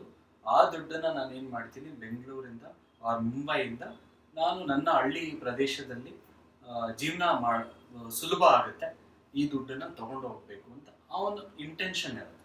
ಸೊ ಈ ರೀತಿ ಇದ್ದಾಗ ಇದಕ್ಕೆ ಸವಲತ್ತು ಸರ್ಕಾರದಿಂದ ಆಗಲಿ ನಮ್ಮಂತ ಜನ ಅಲ್ಲ, ನಾನು ಹೇಳೋದು ಲಾಕ್ಡೌನ್ ಮೂಲಕ ಮಧ್ಯಮ ವರ್ಗ, ಶ್ರೀಮಂತ ವರ್ಗದವರು ನಾವು ಮನೆಯಲ್ಲೇ ಇರ್ತೀವಿ, ಸರ್ಕಾರ ಹೇಳಿದ ಹಾಗೆ ನಡ್ಕೊಳ್ತೀವಿ, ಲಾಕ್ಡೌನ್ ನಲ್ಲಿ ಭಾಗವಹಿಸ್ತೀವಿ ಅಂತ ಹೇಳುವಂಥದ್ದು ಇನ್ಕಂಪ್ಲೀಟ್ ಆಗುತ್ತೆ, ಅಪೂರ್ಣ ಆಗುತ್ತೆ. ಲಾಕ್ಡೌನ್ ಪರಿಣಾಮಕಾರಿಯಾಗಿ ಒಂದು ಇರಬೇಕು ಅಂದ್ರೆ, ಯಾಕೆಂದ್ರೆ ಲಾಕ್ಡೌನ್ ನಲ್ಲಿ ಭಾಗವಹಿಸ್ಲಿಕ್ಕೆ ಸಾಧ್ಯವಾಗದೇ ಇರುವಂತ ದೊಡ್ಡ ವರ್ಗ ನಮ್ಮ ನಗರ ಪ್ರದೇಶಗಳಲ್ಲಿದೆ. 10 ಕೋಟಿ ಜನರನ್ನ ನಾವು ಸ್ಲಮ್ಗಳಲ್ಲಿ ಈಗಾಗಲೇ ಹೊಂದಿರೋದ್ರಿಂದ ಅವರ ಆರೋಗ್ಯ ಕೊರೋನಾ ವೈರಸ್ಗೆ ಕೆಟ್ಟಾಗ ಅಂಡ್ ಕೆಡುತ್ತೆ ಅಂತ ನಾವು ಆಕ್ಚುಲಿ ನಿರೀಕ್ಷೆ ಮಾಡ್ಬೇಕಾಗತ್ತೆ. Because we have seen that tuberculosis ಸಂಬಂಧಪಟ್ಟಾಗೆ ಸ್ಲಮ್ಗಳಲ್ಲಿ ಏನಾಗ್ತಿದೆ ಅಂತ ನಮ್ಗೆ ಗೊತ್ತಿದೆ. ಸೊ ಅವುಗಳನ್ನೆಲ್ಲ ಇದನ್ನ ಯೋಚನೆ ಮಾಡಿ ನೋಡಿದಾಗ ನಾನು ಅಂದ್ಕೊಳ್ತೀನಿ ಸುದರ್ಶನ್ ಸರ್, ನಮ್ಮಲ್ಲಿ ನಮ್ಮ ಲೀಡರ್ಗಳು ಕೇಂದ್ರ ಸರ್ಕಾರ ಮತ್ತೆ ರಾಜ್ಯ ಸರ್ಕಾರಗಳಲ್ಲಿ ಒಂದು ಆಳವಾದ ಒಂದು ತೊಡಗಲಿಲ್ಲ ಅಂತ ಭಾವಿಸ್ಬೋದಾ? ಆಳವಾದ ಅಧ್ಯಯನದಲ್ಲಿ, ಯಾಕಂದ್ರೆ ಆಲೋಚನೆ ಮಾಡ್ಲಿಲ್ಲ ಅಂತ ಹೇಳ್ಬಹುದಲ್ವಾ? ಯಾಕೆಂದ್ರೆ ಮತ್ತೆ ಎರಡನೇದು ಏನಾಗುತ್ತೆ ಅಂದ್ರೆ 2 ತಿಂಗಳುಗಳ ಕಾಲ ಈಗ ನೋಡಿ, ಇಮ್ಯುನಿಟಿ, ರೋಗ ನಿರೋಧಕ ಶಕ್ತಿಯನ್ನ ಭಗವಂತ ಮನುಷ್ಯನಿಗೆ ಸಹಜವಾಗಿ ಕೊಟ್ಟಿದ್ದಾನೆ. ಬಟ್ ಆದ್ರೆ ಆ ರೋಗ ನಿರೋಧಕ ಶಕ್ತಿ ಒಂದು ಅಂಶದ ಮೇಲೆ ನಿಂತಿದೆ. ಆ ಅಂಶವೇನಂದ್ರೆ ನಮ್ಮ ಡಯಟ್. ನಾವು ಊಟ ಮಾಡುವಂತ ಪೌಷ್ಟಿಕಾಂಶತೆ ಇರುವಂತ ಆಹಾರದ ಮೇಲೆ ನಮ್ಮ ಇಮ್ಯುನಿಟಿ ನಿಂತಿರುತ್ತೆ. ಈಗ ಈ ಕಳೆದ 2 ತಿಂಗಳುಗಳಲ್ಲಿ ಮತ್ತೆ ಈಗ ಮುಂಬರುವ 1-2 ತಿಂಗಳುಗಳಲ್ಲಿ ಬಡವರಿಗೆ ಮತ್ತೆ ಕೆಳ ಹಂತದಲ್ಲಿರುವಂತ ಮಧ್ಯಮ ವರ್ಗದವರಿಗೆ ಹಣದ ಕೊರತೆ ಆಗುತ್ತೆ. ಹಣದ ಕೊರತೆ ಆದಾಗ ಮತ್ತೆ ತರಕಾರಿಗಳ ರೇಟ್ ಕೂಡ ಇವಾಗ ದುಬಾರಿ ಆಗಿದೆ. ಮತ್ತೆ ಎರಡನೇದೇನಂದ್ರೆ ಮನುಷ್ಯನಿಗೆ ಬೇಕಾಗಿರುವಂತ ಒಂದು ವೆರೈಟಿ, ವಿಧ ವಿಧವಾದ ತರಕಾರಿಗಳು ಒಂದು ಆಹಾರಕ್ಕೆ ಬೇಕಾಗಿರೋದು ಸಿಗ್ತಾ ಇಲ್ಲ ಬಹಳಷ್ಟು ಕಡೆ. ಸೊ ಆಹಾರದ ಒಂದು ಕಡೆ ಕೂಡ ವ್ಯತ್ಯಯ ಆಗಿ ಮನುಷ್ಯ ಅಂದ್ರೆ ಬಹಳಷ್ಟು ಜನ, ಕೋಟ್ಯಂತರ ಜನ ತಾವು ತಗೊಳ್ಬೇಕಾಗಿದ್ದಂತ ನ್ಯೂಟ್ರಿಷಿಯಸ್ ಫುಡ್ ಅನ್ನ ತಗೊಳ್ಳದೆ ಹೋದ್ರೆ ಇಮ್ಯುನಿಟಿಯಲ್ಲೂ ಕೂಡ ಅಲ್ಲಿ ಡೆಫಿಸಿಟ್ ಬರುತ್ತಲ್ವಾ? ಆ ತರನಾದ ಡೆಫಿಸಿಟ್ಗೆ ನಾವು ಕೊರೋನಾ ವೈರಸ್ಗೆ ಯಾವ ರೀತಿ ಸಜ್ಜಾಗ್ತಿದೀವಿ ಅಂತ ನಂಗೆ ಅರ್ಥ ಆಗೋದೇ ಇಲ್ಲ. ಅಂಡ್ ಅದನ್ನೆಲ್ಲ ಗಮನಿಸಿದಾಗ ಬಹಳ ಬೇಸರ ಆಗತ್ತೆ. ನಮ್ಮ ಸರ್ಕಾರಗಳು ನೀವು ಹೇಳ್ದಂಗೆ ಇದ್ರ ಬಗ್ಗೆ ಏನು ಯೋಚನೆಯನ್ನೇ ಮಾಡ್ಲಿಲ್ವಾ ಅಂತ. ಅಂಡ್ ಬೈ ದ ವೇ, ಈ ಒಂದು ಲಾಕ್ಡೌನ್ ಅನೌನ್ಸ್ಮೆಂಟ್ ಬಂದಿದ್ದು 24 ಮಾರ್ಚ್, ಸರಿ ಅಲ್ವಾ? 24 ಮಾರ್ಚ್ ದಿನದಂದು ಮಾನ್ಯ ಪ್ರಧಾನಮಂತ್ರಿಗಳು ಈ ಅನೌನ್ಸ್ಮೆಂಟ್ ಮಾಡಿದ ದಿನ, ಆ ಒಂದು ದಿನಕ್ಕೆ ಬೇರೆ ಕಾರಣಕ್ಕೋಸ್ಕರ ಸಿಗ್ನಿಫಿಕೆನ್ಸ್ ಅಥವಾ ಮಹತ್ವ ಇತ್ತು. ಅದೇನಂದ್ರೆ ಆ ದಿನ ವಿಶ್ವ ಟ್ಯೂಬರ್ಕ್ಯುಲೋಸಿಸ್ ದಿನ. ಕನ್ನಡದಲ್ಲಿ ಕ್ಷಯರೋಗ ಅಂತ, ಟ್ಯೂಬರ್ಕ್ಯುಲೋಸಿಸ್. ಓಕೆ, ಟ್ಯೂಬರ್ಕ್ಯುಲೋಸಿಸ್ ದಿನ. ಟ್ಯೂಬರ್ಕ್ಯುಲೋಸಿಸ್ಗೆ ಪ್ರತಿದಿನ ಎಷ್ಟು ಜನ ಸಾಯ್ತಿರ್ಬೋದು ಅಂತ ನಿಮ್ಗೆ ಅನ್ಸುತ್ತೆ? 1100ಕ್ಕೂ ಹೆಚ್ಚು ಜನ ಸಾಯ್ತಾ ಇದ್ದಾರೆ. ಅಂಡ್ ಈ ವಿಚಾರವಾಗಿ ಒಂದು ಅಂಶವನ್ನ ನಾವೆಲ್ಲರೂ ಕೂಡ ಮನಸ್ಸಿನಲ್ಲಿ ಇಟ್ಕೊಳ್ಬೇಕಾಗತ್ತೆ. ಬಹಳಷ್ಟು ಜನ ಹೇಳ್ತಿದ್ದಾರೆ, ನಾನು ಗಮನಿಸ್ತಿದ್ದೀನಿ ನನ್ನ ಸುತ್ತಮುತ್ತ ಸರ್ಕಲ್ ಅಲ್ಲಿ ಜನರು ಸಮಾಧಾನವಾಗಿದ್ದಾರೆ, ಖುಷಿಯಾಗಿದ್ದಾರೆ, ಆರಾಮಾಗಿದ್ದಾರೆ ಅಂತ. ಅಂಡ್ ಈ ತರನಾದ ಥಿಂಕಿಂಗ್ ನಾನು ಅಂದ್ಕೊಳ್ತೀನಿ ತಪ್ಪು ಅಂತ. ಯಾಕಂದ್ರೆ ಒಂದು ದಿನಕ್ಕೆ ಸರ್ಕಾರ ಘೋಷಣೆ ಮಾಡಿರುವಂತ ಒಂದು ವಿಷಯ, ಒಂದು ಡಾಟಾ ಪ್ರಕಾರ 1100ಕ್ಕೂ ಹೆಚ್ಚು ಜನ ಟ್ಯೂಬರ್ಕ್ಯುಲೋಸಿಸ್ಗೆ ಬಲಿ ಆಗ್ತಿದ್ದಾರೆ. ಇದ್ರ ಬಗ್ಗೆ ನಮ್ಗೆ ಗೊತ್ತಿದೆಯಾ? ನಮ್ಗೆ ಗೊತ್ತಿಲ್ಲ. ನಮಗೆ ವೈಯಕ್ತಿಕ ಜ್ಞಾನ ಆಗ್ಲಿ, ವೈಯಕ್ತಿಕ ಮಾಹಿತಿ ಇಲ್ದಿದ್ದಾಗ ನಾವು ಅದನ್ನ ಸಾಧಾರಣವಾಗಿ ಮನ್ಸಿಗೆ ತಗೊಳ್ಳೋದಿಲ್ಲ. But it's a fact. ಒಂದು ವರ್ಷಕ್ಕೆ ಭಾರತದಲ್ಲಿ ಟ್ಯೂಬರ್ಕ್ಯುಲೋಸಿಸ್ಗೆ 4,23,000ಕ್ಕೂ ಹೆಚ್ಚು ಜನರು ಬಲಿ ಆಗ್ತಿದ್ದಾರೆ. ಅಂಡ್ ಅದಕ್ಕೆ ಸಂಬಂಧಪಟ್ಟ ಹಾಗೆ ವಿಶ್ವವೇ ಭಾರತದ ಕಡೆ ನೋಡ್ತಾ ಇದೆ, ಯಾಕೆ ಭಾರತ ಏನು ಹೆಚ್ಚು ಮಾಡ್ತಿಲ್ಲ ಅಂತ. ಅಂಡ್ 2014ರಲ್ಲಿ, ಅಫ್ಕೋರ್ಸ್ 2014ರಲ್ಲಿ ಅಷ್ಟೇ ಕೇಂದ್ರ ಸರ್ಕಾರದಲ್ಲಿ ಒಂದು ಪಕ್ಷದಿಂದ ಒಂದು ರಚನೆ ಆಗಿದ್ದಂತ ಸರ್ಕಾರ ಬಂದಿದ್ದಂಥದ್ದು. ಸೊ ಆಗ ನಡೆದಂಥದ್ದು ಒಂದು ವಿಶ್ವಸಂಸ್ಥೆ ಅವಾಗ ಹೇಳಿದ್ದಂಥದ್ದು ಆ ಸರ್ಕಾರಕ್ಕೆ ಅಂಟೋದಿಲ್ಲ. ಆದ್ರೆ ಹಿಂದಿನ ಸರ್ಕಾರಗಳು ಮಾಡಿದಂತ ಅವಾಂತರಕ್ಕೆ ಅದು ಕನ್ನಡಿ ಹಿಡಿದಂತಿದೆ. ಏನ್ ಹೇಳಿತ್ತು ವಿಶ್ವಸಂಸ್ಥೆ ಅಂದ್ರೆ 2014ರಲ್ಲಿ ಭಾರತ ಸರ್ಕಾರ ಟ್ಯೂಬರ್ಕ್ಯುಲೋಸಿಸ್ ಕಾಯಿಲೆ ಅಥವಾ ಟ್ಯೂಬರ್ಕ್ಯುಲೋಸಿಸ್ ಸೋಂಕಿಗೆ ಒಳಗಾಗಿರುವಂತವರ ಸಂಖ್ಯೆ ಏನಿದೆ ಆ ಸಂಖ್ಯೆಯನ್ನ ರಿಪೋರ್ಟ್ ಮಾಡೋದ್ರಲ್ಲಿ 8 ಲಕ್ಷ ಜನ ಪೇಷಂಟ್ಗಳ ಮಾಹಿತಿಯನ್ನ ಮುಚ್ಚಿಟ್ಟಿತ್ತು ಅಂತ. ನಾವು ಅವಾಗ ಅದನ್ನ ಆ ವಿಷಯ ಗಮನಿಸಿದ ಕೂಡಲೇ ಬಹಳಷ್ಟು ಸಂಶಯ ಕೂಡ ಮೂಡುತ್ತೆ. ಸಾರ್ವಜನಿಕ ಆರೋಗ್ಯದ ವಿಚಾರವಾಗಿ ನಾವು ಸಂಪೂರ್ಣ ಪ್ರಾಮಾಣಿಕತೆಯನ್ನ ನಮ್ಮ ಜನರ ಜೊತೆ ಹೊಂದದೆ ಹೋದ್ರೆ ಐ ಥಿಂಕ್ ಹೆಚ್ಚು ಸಮಸ್ಯೆಗೊಳಗಾಗ್ತೀವಿ ಅಂತ ನಿಮ್ಗೆ ಅನ್ಸುತ್ತೆ? ಅದೇ ಖಂಡಿತ ಸರ್. ಯಾಕಂದ್ರೆ ಈ ಒಂಥರ ಒಂದು ಮಾಹಿತಿನೇ ಕೊಡದೆ ಈ ತರ ಬ್ಲೈಂಡ್ ಸ್ಪಾಟ್ ಇಂದ ಈ ಲಾಕ್ಡೌನ್ ಇಂಪೋಸ್ ಮಾಡಿಕೊಂಡು ವಿತೌಟ್ ಎನಿ ಪ್ರಾಪರ್ ಐಡಿಯಾ ಇದ್ದಾಗ ಆ ವೈರಸ್ ಕಂಟೈನ್ ಮಾಡೋಕ್ಕೂ ಏನು ಸಾಧ್ಯವಾಗಲ್ಲ. 2 ವೇವ್ ಅಂದ್ರ 2 ವೇವ್ 3 ವೇವ್ ಅಂದ್ರೆ ಅಕ್ಟೋಬರ್ಗೆ ಮತ್ತೆ ಎಲ್ಲರೂ ತಯಾರಾಗಬೇಕಾಗತ್ತೆ. October, November, December. ಅಕ್ಟೋಬರ್ ಅನ್ನೋದನ್ನ ಪಕ್ಕಕ್ಕಿಟ್ಟರು ಕೂಡ ನವೆಂಬರ್, ಡಿಸೆಂಬರ್, ಮುಂದಿನ ಜನವರಿ, ಫೆಬ್ರವರಿಗೆ there will be a bigger wave ಅಂತ ಭಾವಿಸಬಹುದು. ಬಿಕಾಸ್ ಮೆಡಿಸಿನ್ ಸಂಬಂಧಪಟ್ಟ ಹಾಗೆ ಹೇಳೋದಾದ್ರೆ ಆಂಟಿವೈರಲ್ಗಳು, ರವೀಂದ್ರ ಸರ್ ನಿಮ್ಗೆ ಗೊತ್ತಿದೆ, ಐ ಥಿಂಕ್ 31 ಅಥವಾ 32 ಆಂಟಿವೈರಲ್ಗಳನ್ನಷ್ಟೇ ಈವರೆಗೆ ನಾವು ಹೊರತಂದಿರುವಂತದ್ದು ಎಫೆಕ್ಟಿವ್. ಅಂಡ್ ಬಹಳಷ್ಟು ಜನ ಭಾವಿಸಿರ್ಬಹುದು ಅರೆ ಬ್ಯಾಕ್ಟೀರಿಯಾಗಳನ್ನ ಹೋಗಿಸ್ಲಿಕ್ಕೆ ನಮ್ಮಲ್ಲಿ ಎಷ್ಟು ಎಫೆಕ್ಟಿವ್ ಮೆಡಿಸಿನ್ ಇದೆ ಅಂತ. ಏನಾಗುತ್ತೆ, ಬ್ಯಾಕ್ಟೀರಿಯಾಗಳನ್ನ ಹೋಗಿಸ್ಲಿಕ್ಕೆ ನಾವು ಮಾಡ್ಕೊಂಡಿರುವಂತ ಮೆಡಿಸಿನ್ ಅನ್ನ ನೋಡಿ ವೈರಸ್ಗಳನ್ನ ಹೊರ ಹಾಕ್ಲಿಕ್ಕೆ ನಾವು ಅಷ್ಟೇ ಪ್ರಮಾಣದ ಪ್ರಗತಿಯನ್ನ ಸಾಧಿಸಿದೀವಿ ಅಂತ ಭಾವಿಸುವಂತ ತಪ್ಪು. ಈ ಬ್ರಾಡ್ ಸ್ಪೆಕ್ಟ್ರಮ್ ಆಂಟಿ ಬ್ಯಾಕ್ಟೀರಿಯಲ್ ಅಂತಿದೆ, ಅಂದ್ರೆ ವಿಧ ವಿಧವಾದ ಬ್ಯಾಕ್ಟೀರಿಯಾಗಳನ್ನ ಒಂದೇ ಹೆಸರಿನ ಔಷಧಿ ಮೆಡಿಸಿನ್ ಎಲ್ಲವನ್ನೂ ಕೂಡ ಹೊಡೆದಾಕ್ಬಹುದು. ಬಟ್ ಆಂಟಿ ವೈರಲ್ಗಳ ವಿಚಾರವಾಗಿ ಈಗ ಈವರೆಗೆ ನಾವು ಕೇವಲ 31 ಡ್ರಗ್ಗಳಷ್ಟೇ ಇರುವಂತದ್ದು.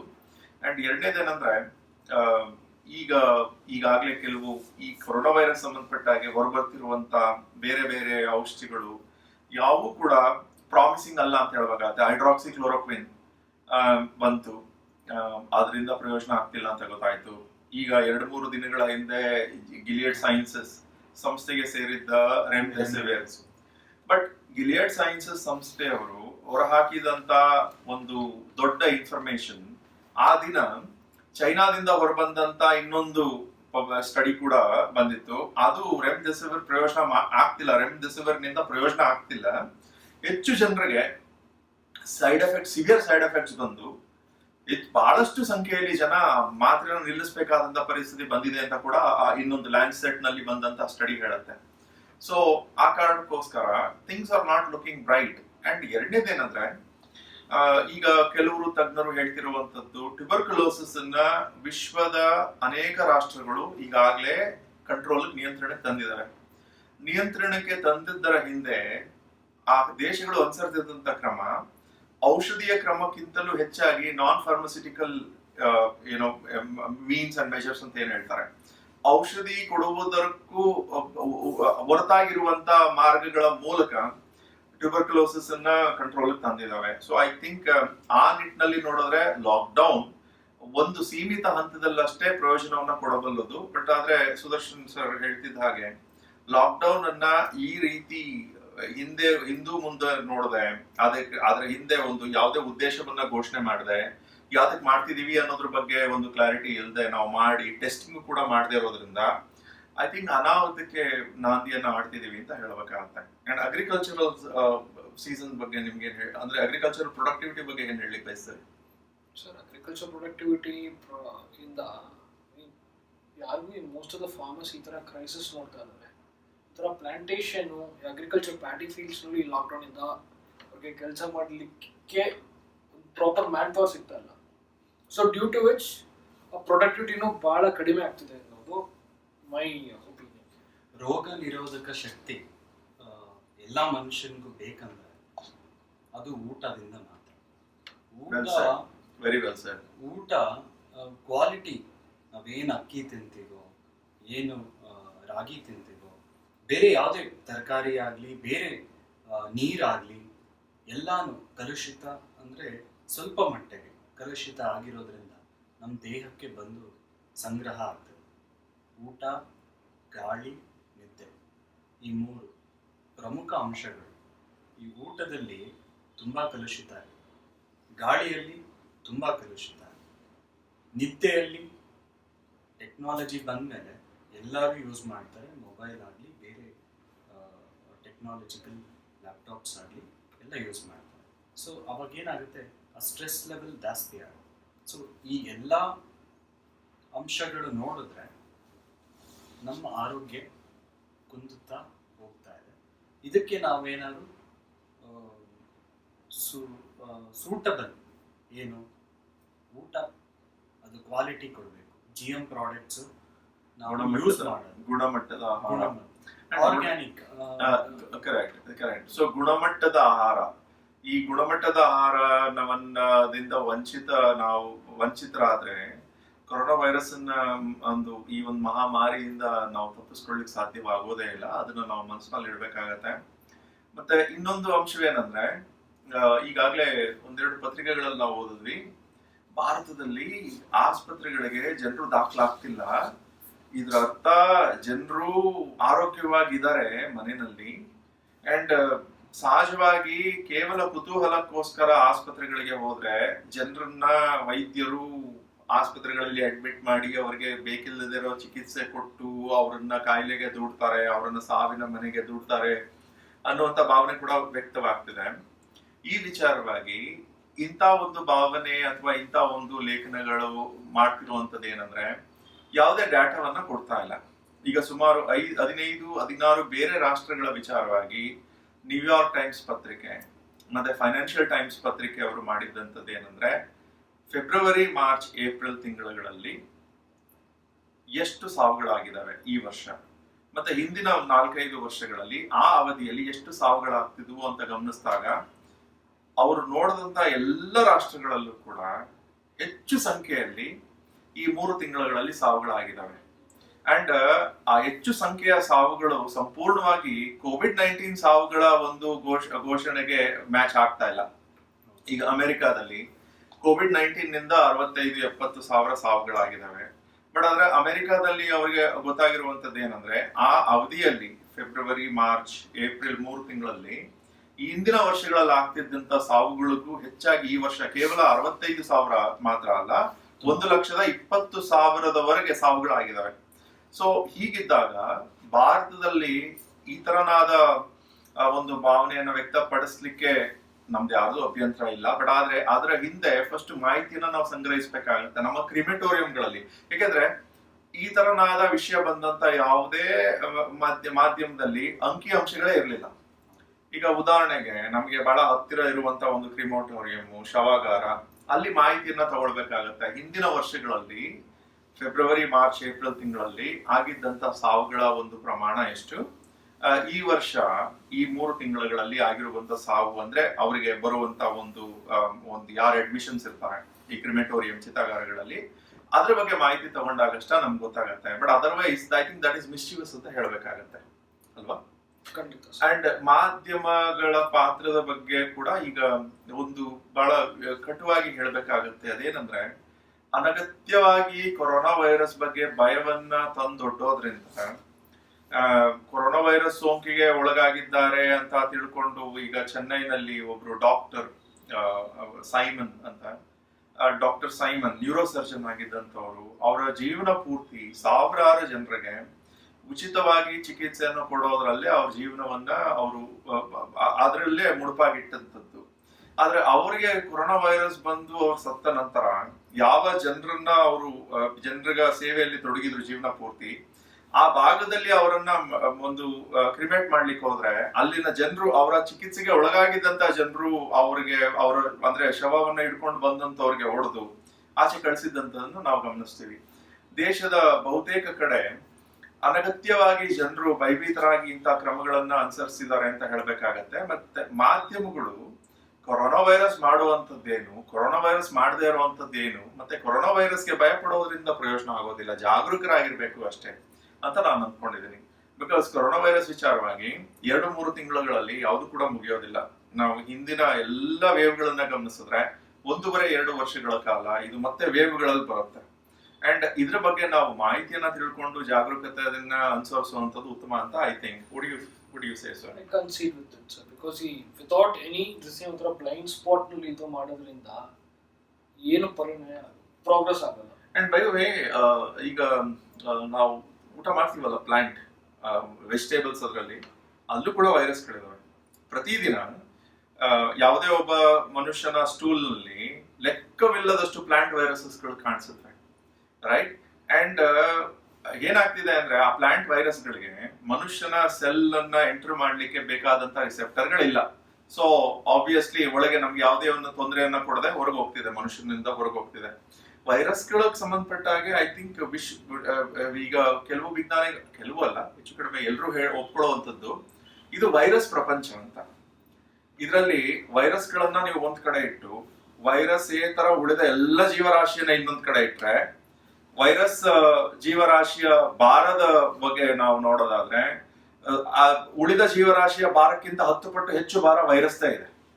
ಸೊ ಇದೊಂದು ವೈರಸ್ ಪ್ರಪಂಚ ಅಂತ ಹೇಳಲಾಗತ್ತೆ. ಈ ವೈರಸ್ ಪ್ರಪಂಚದಲ್ಲಿ ನಾವು ಬದುಕ್ತಿರುವಂತದ್ದು.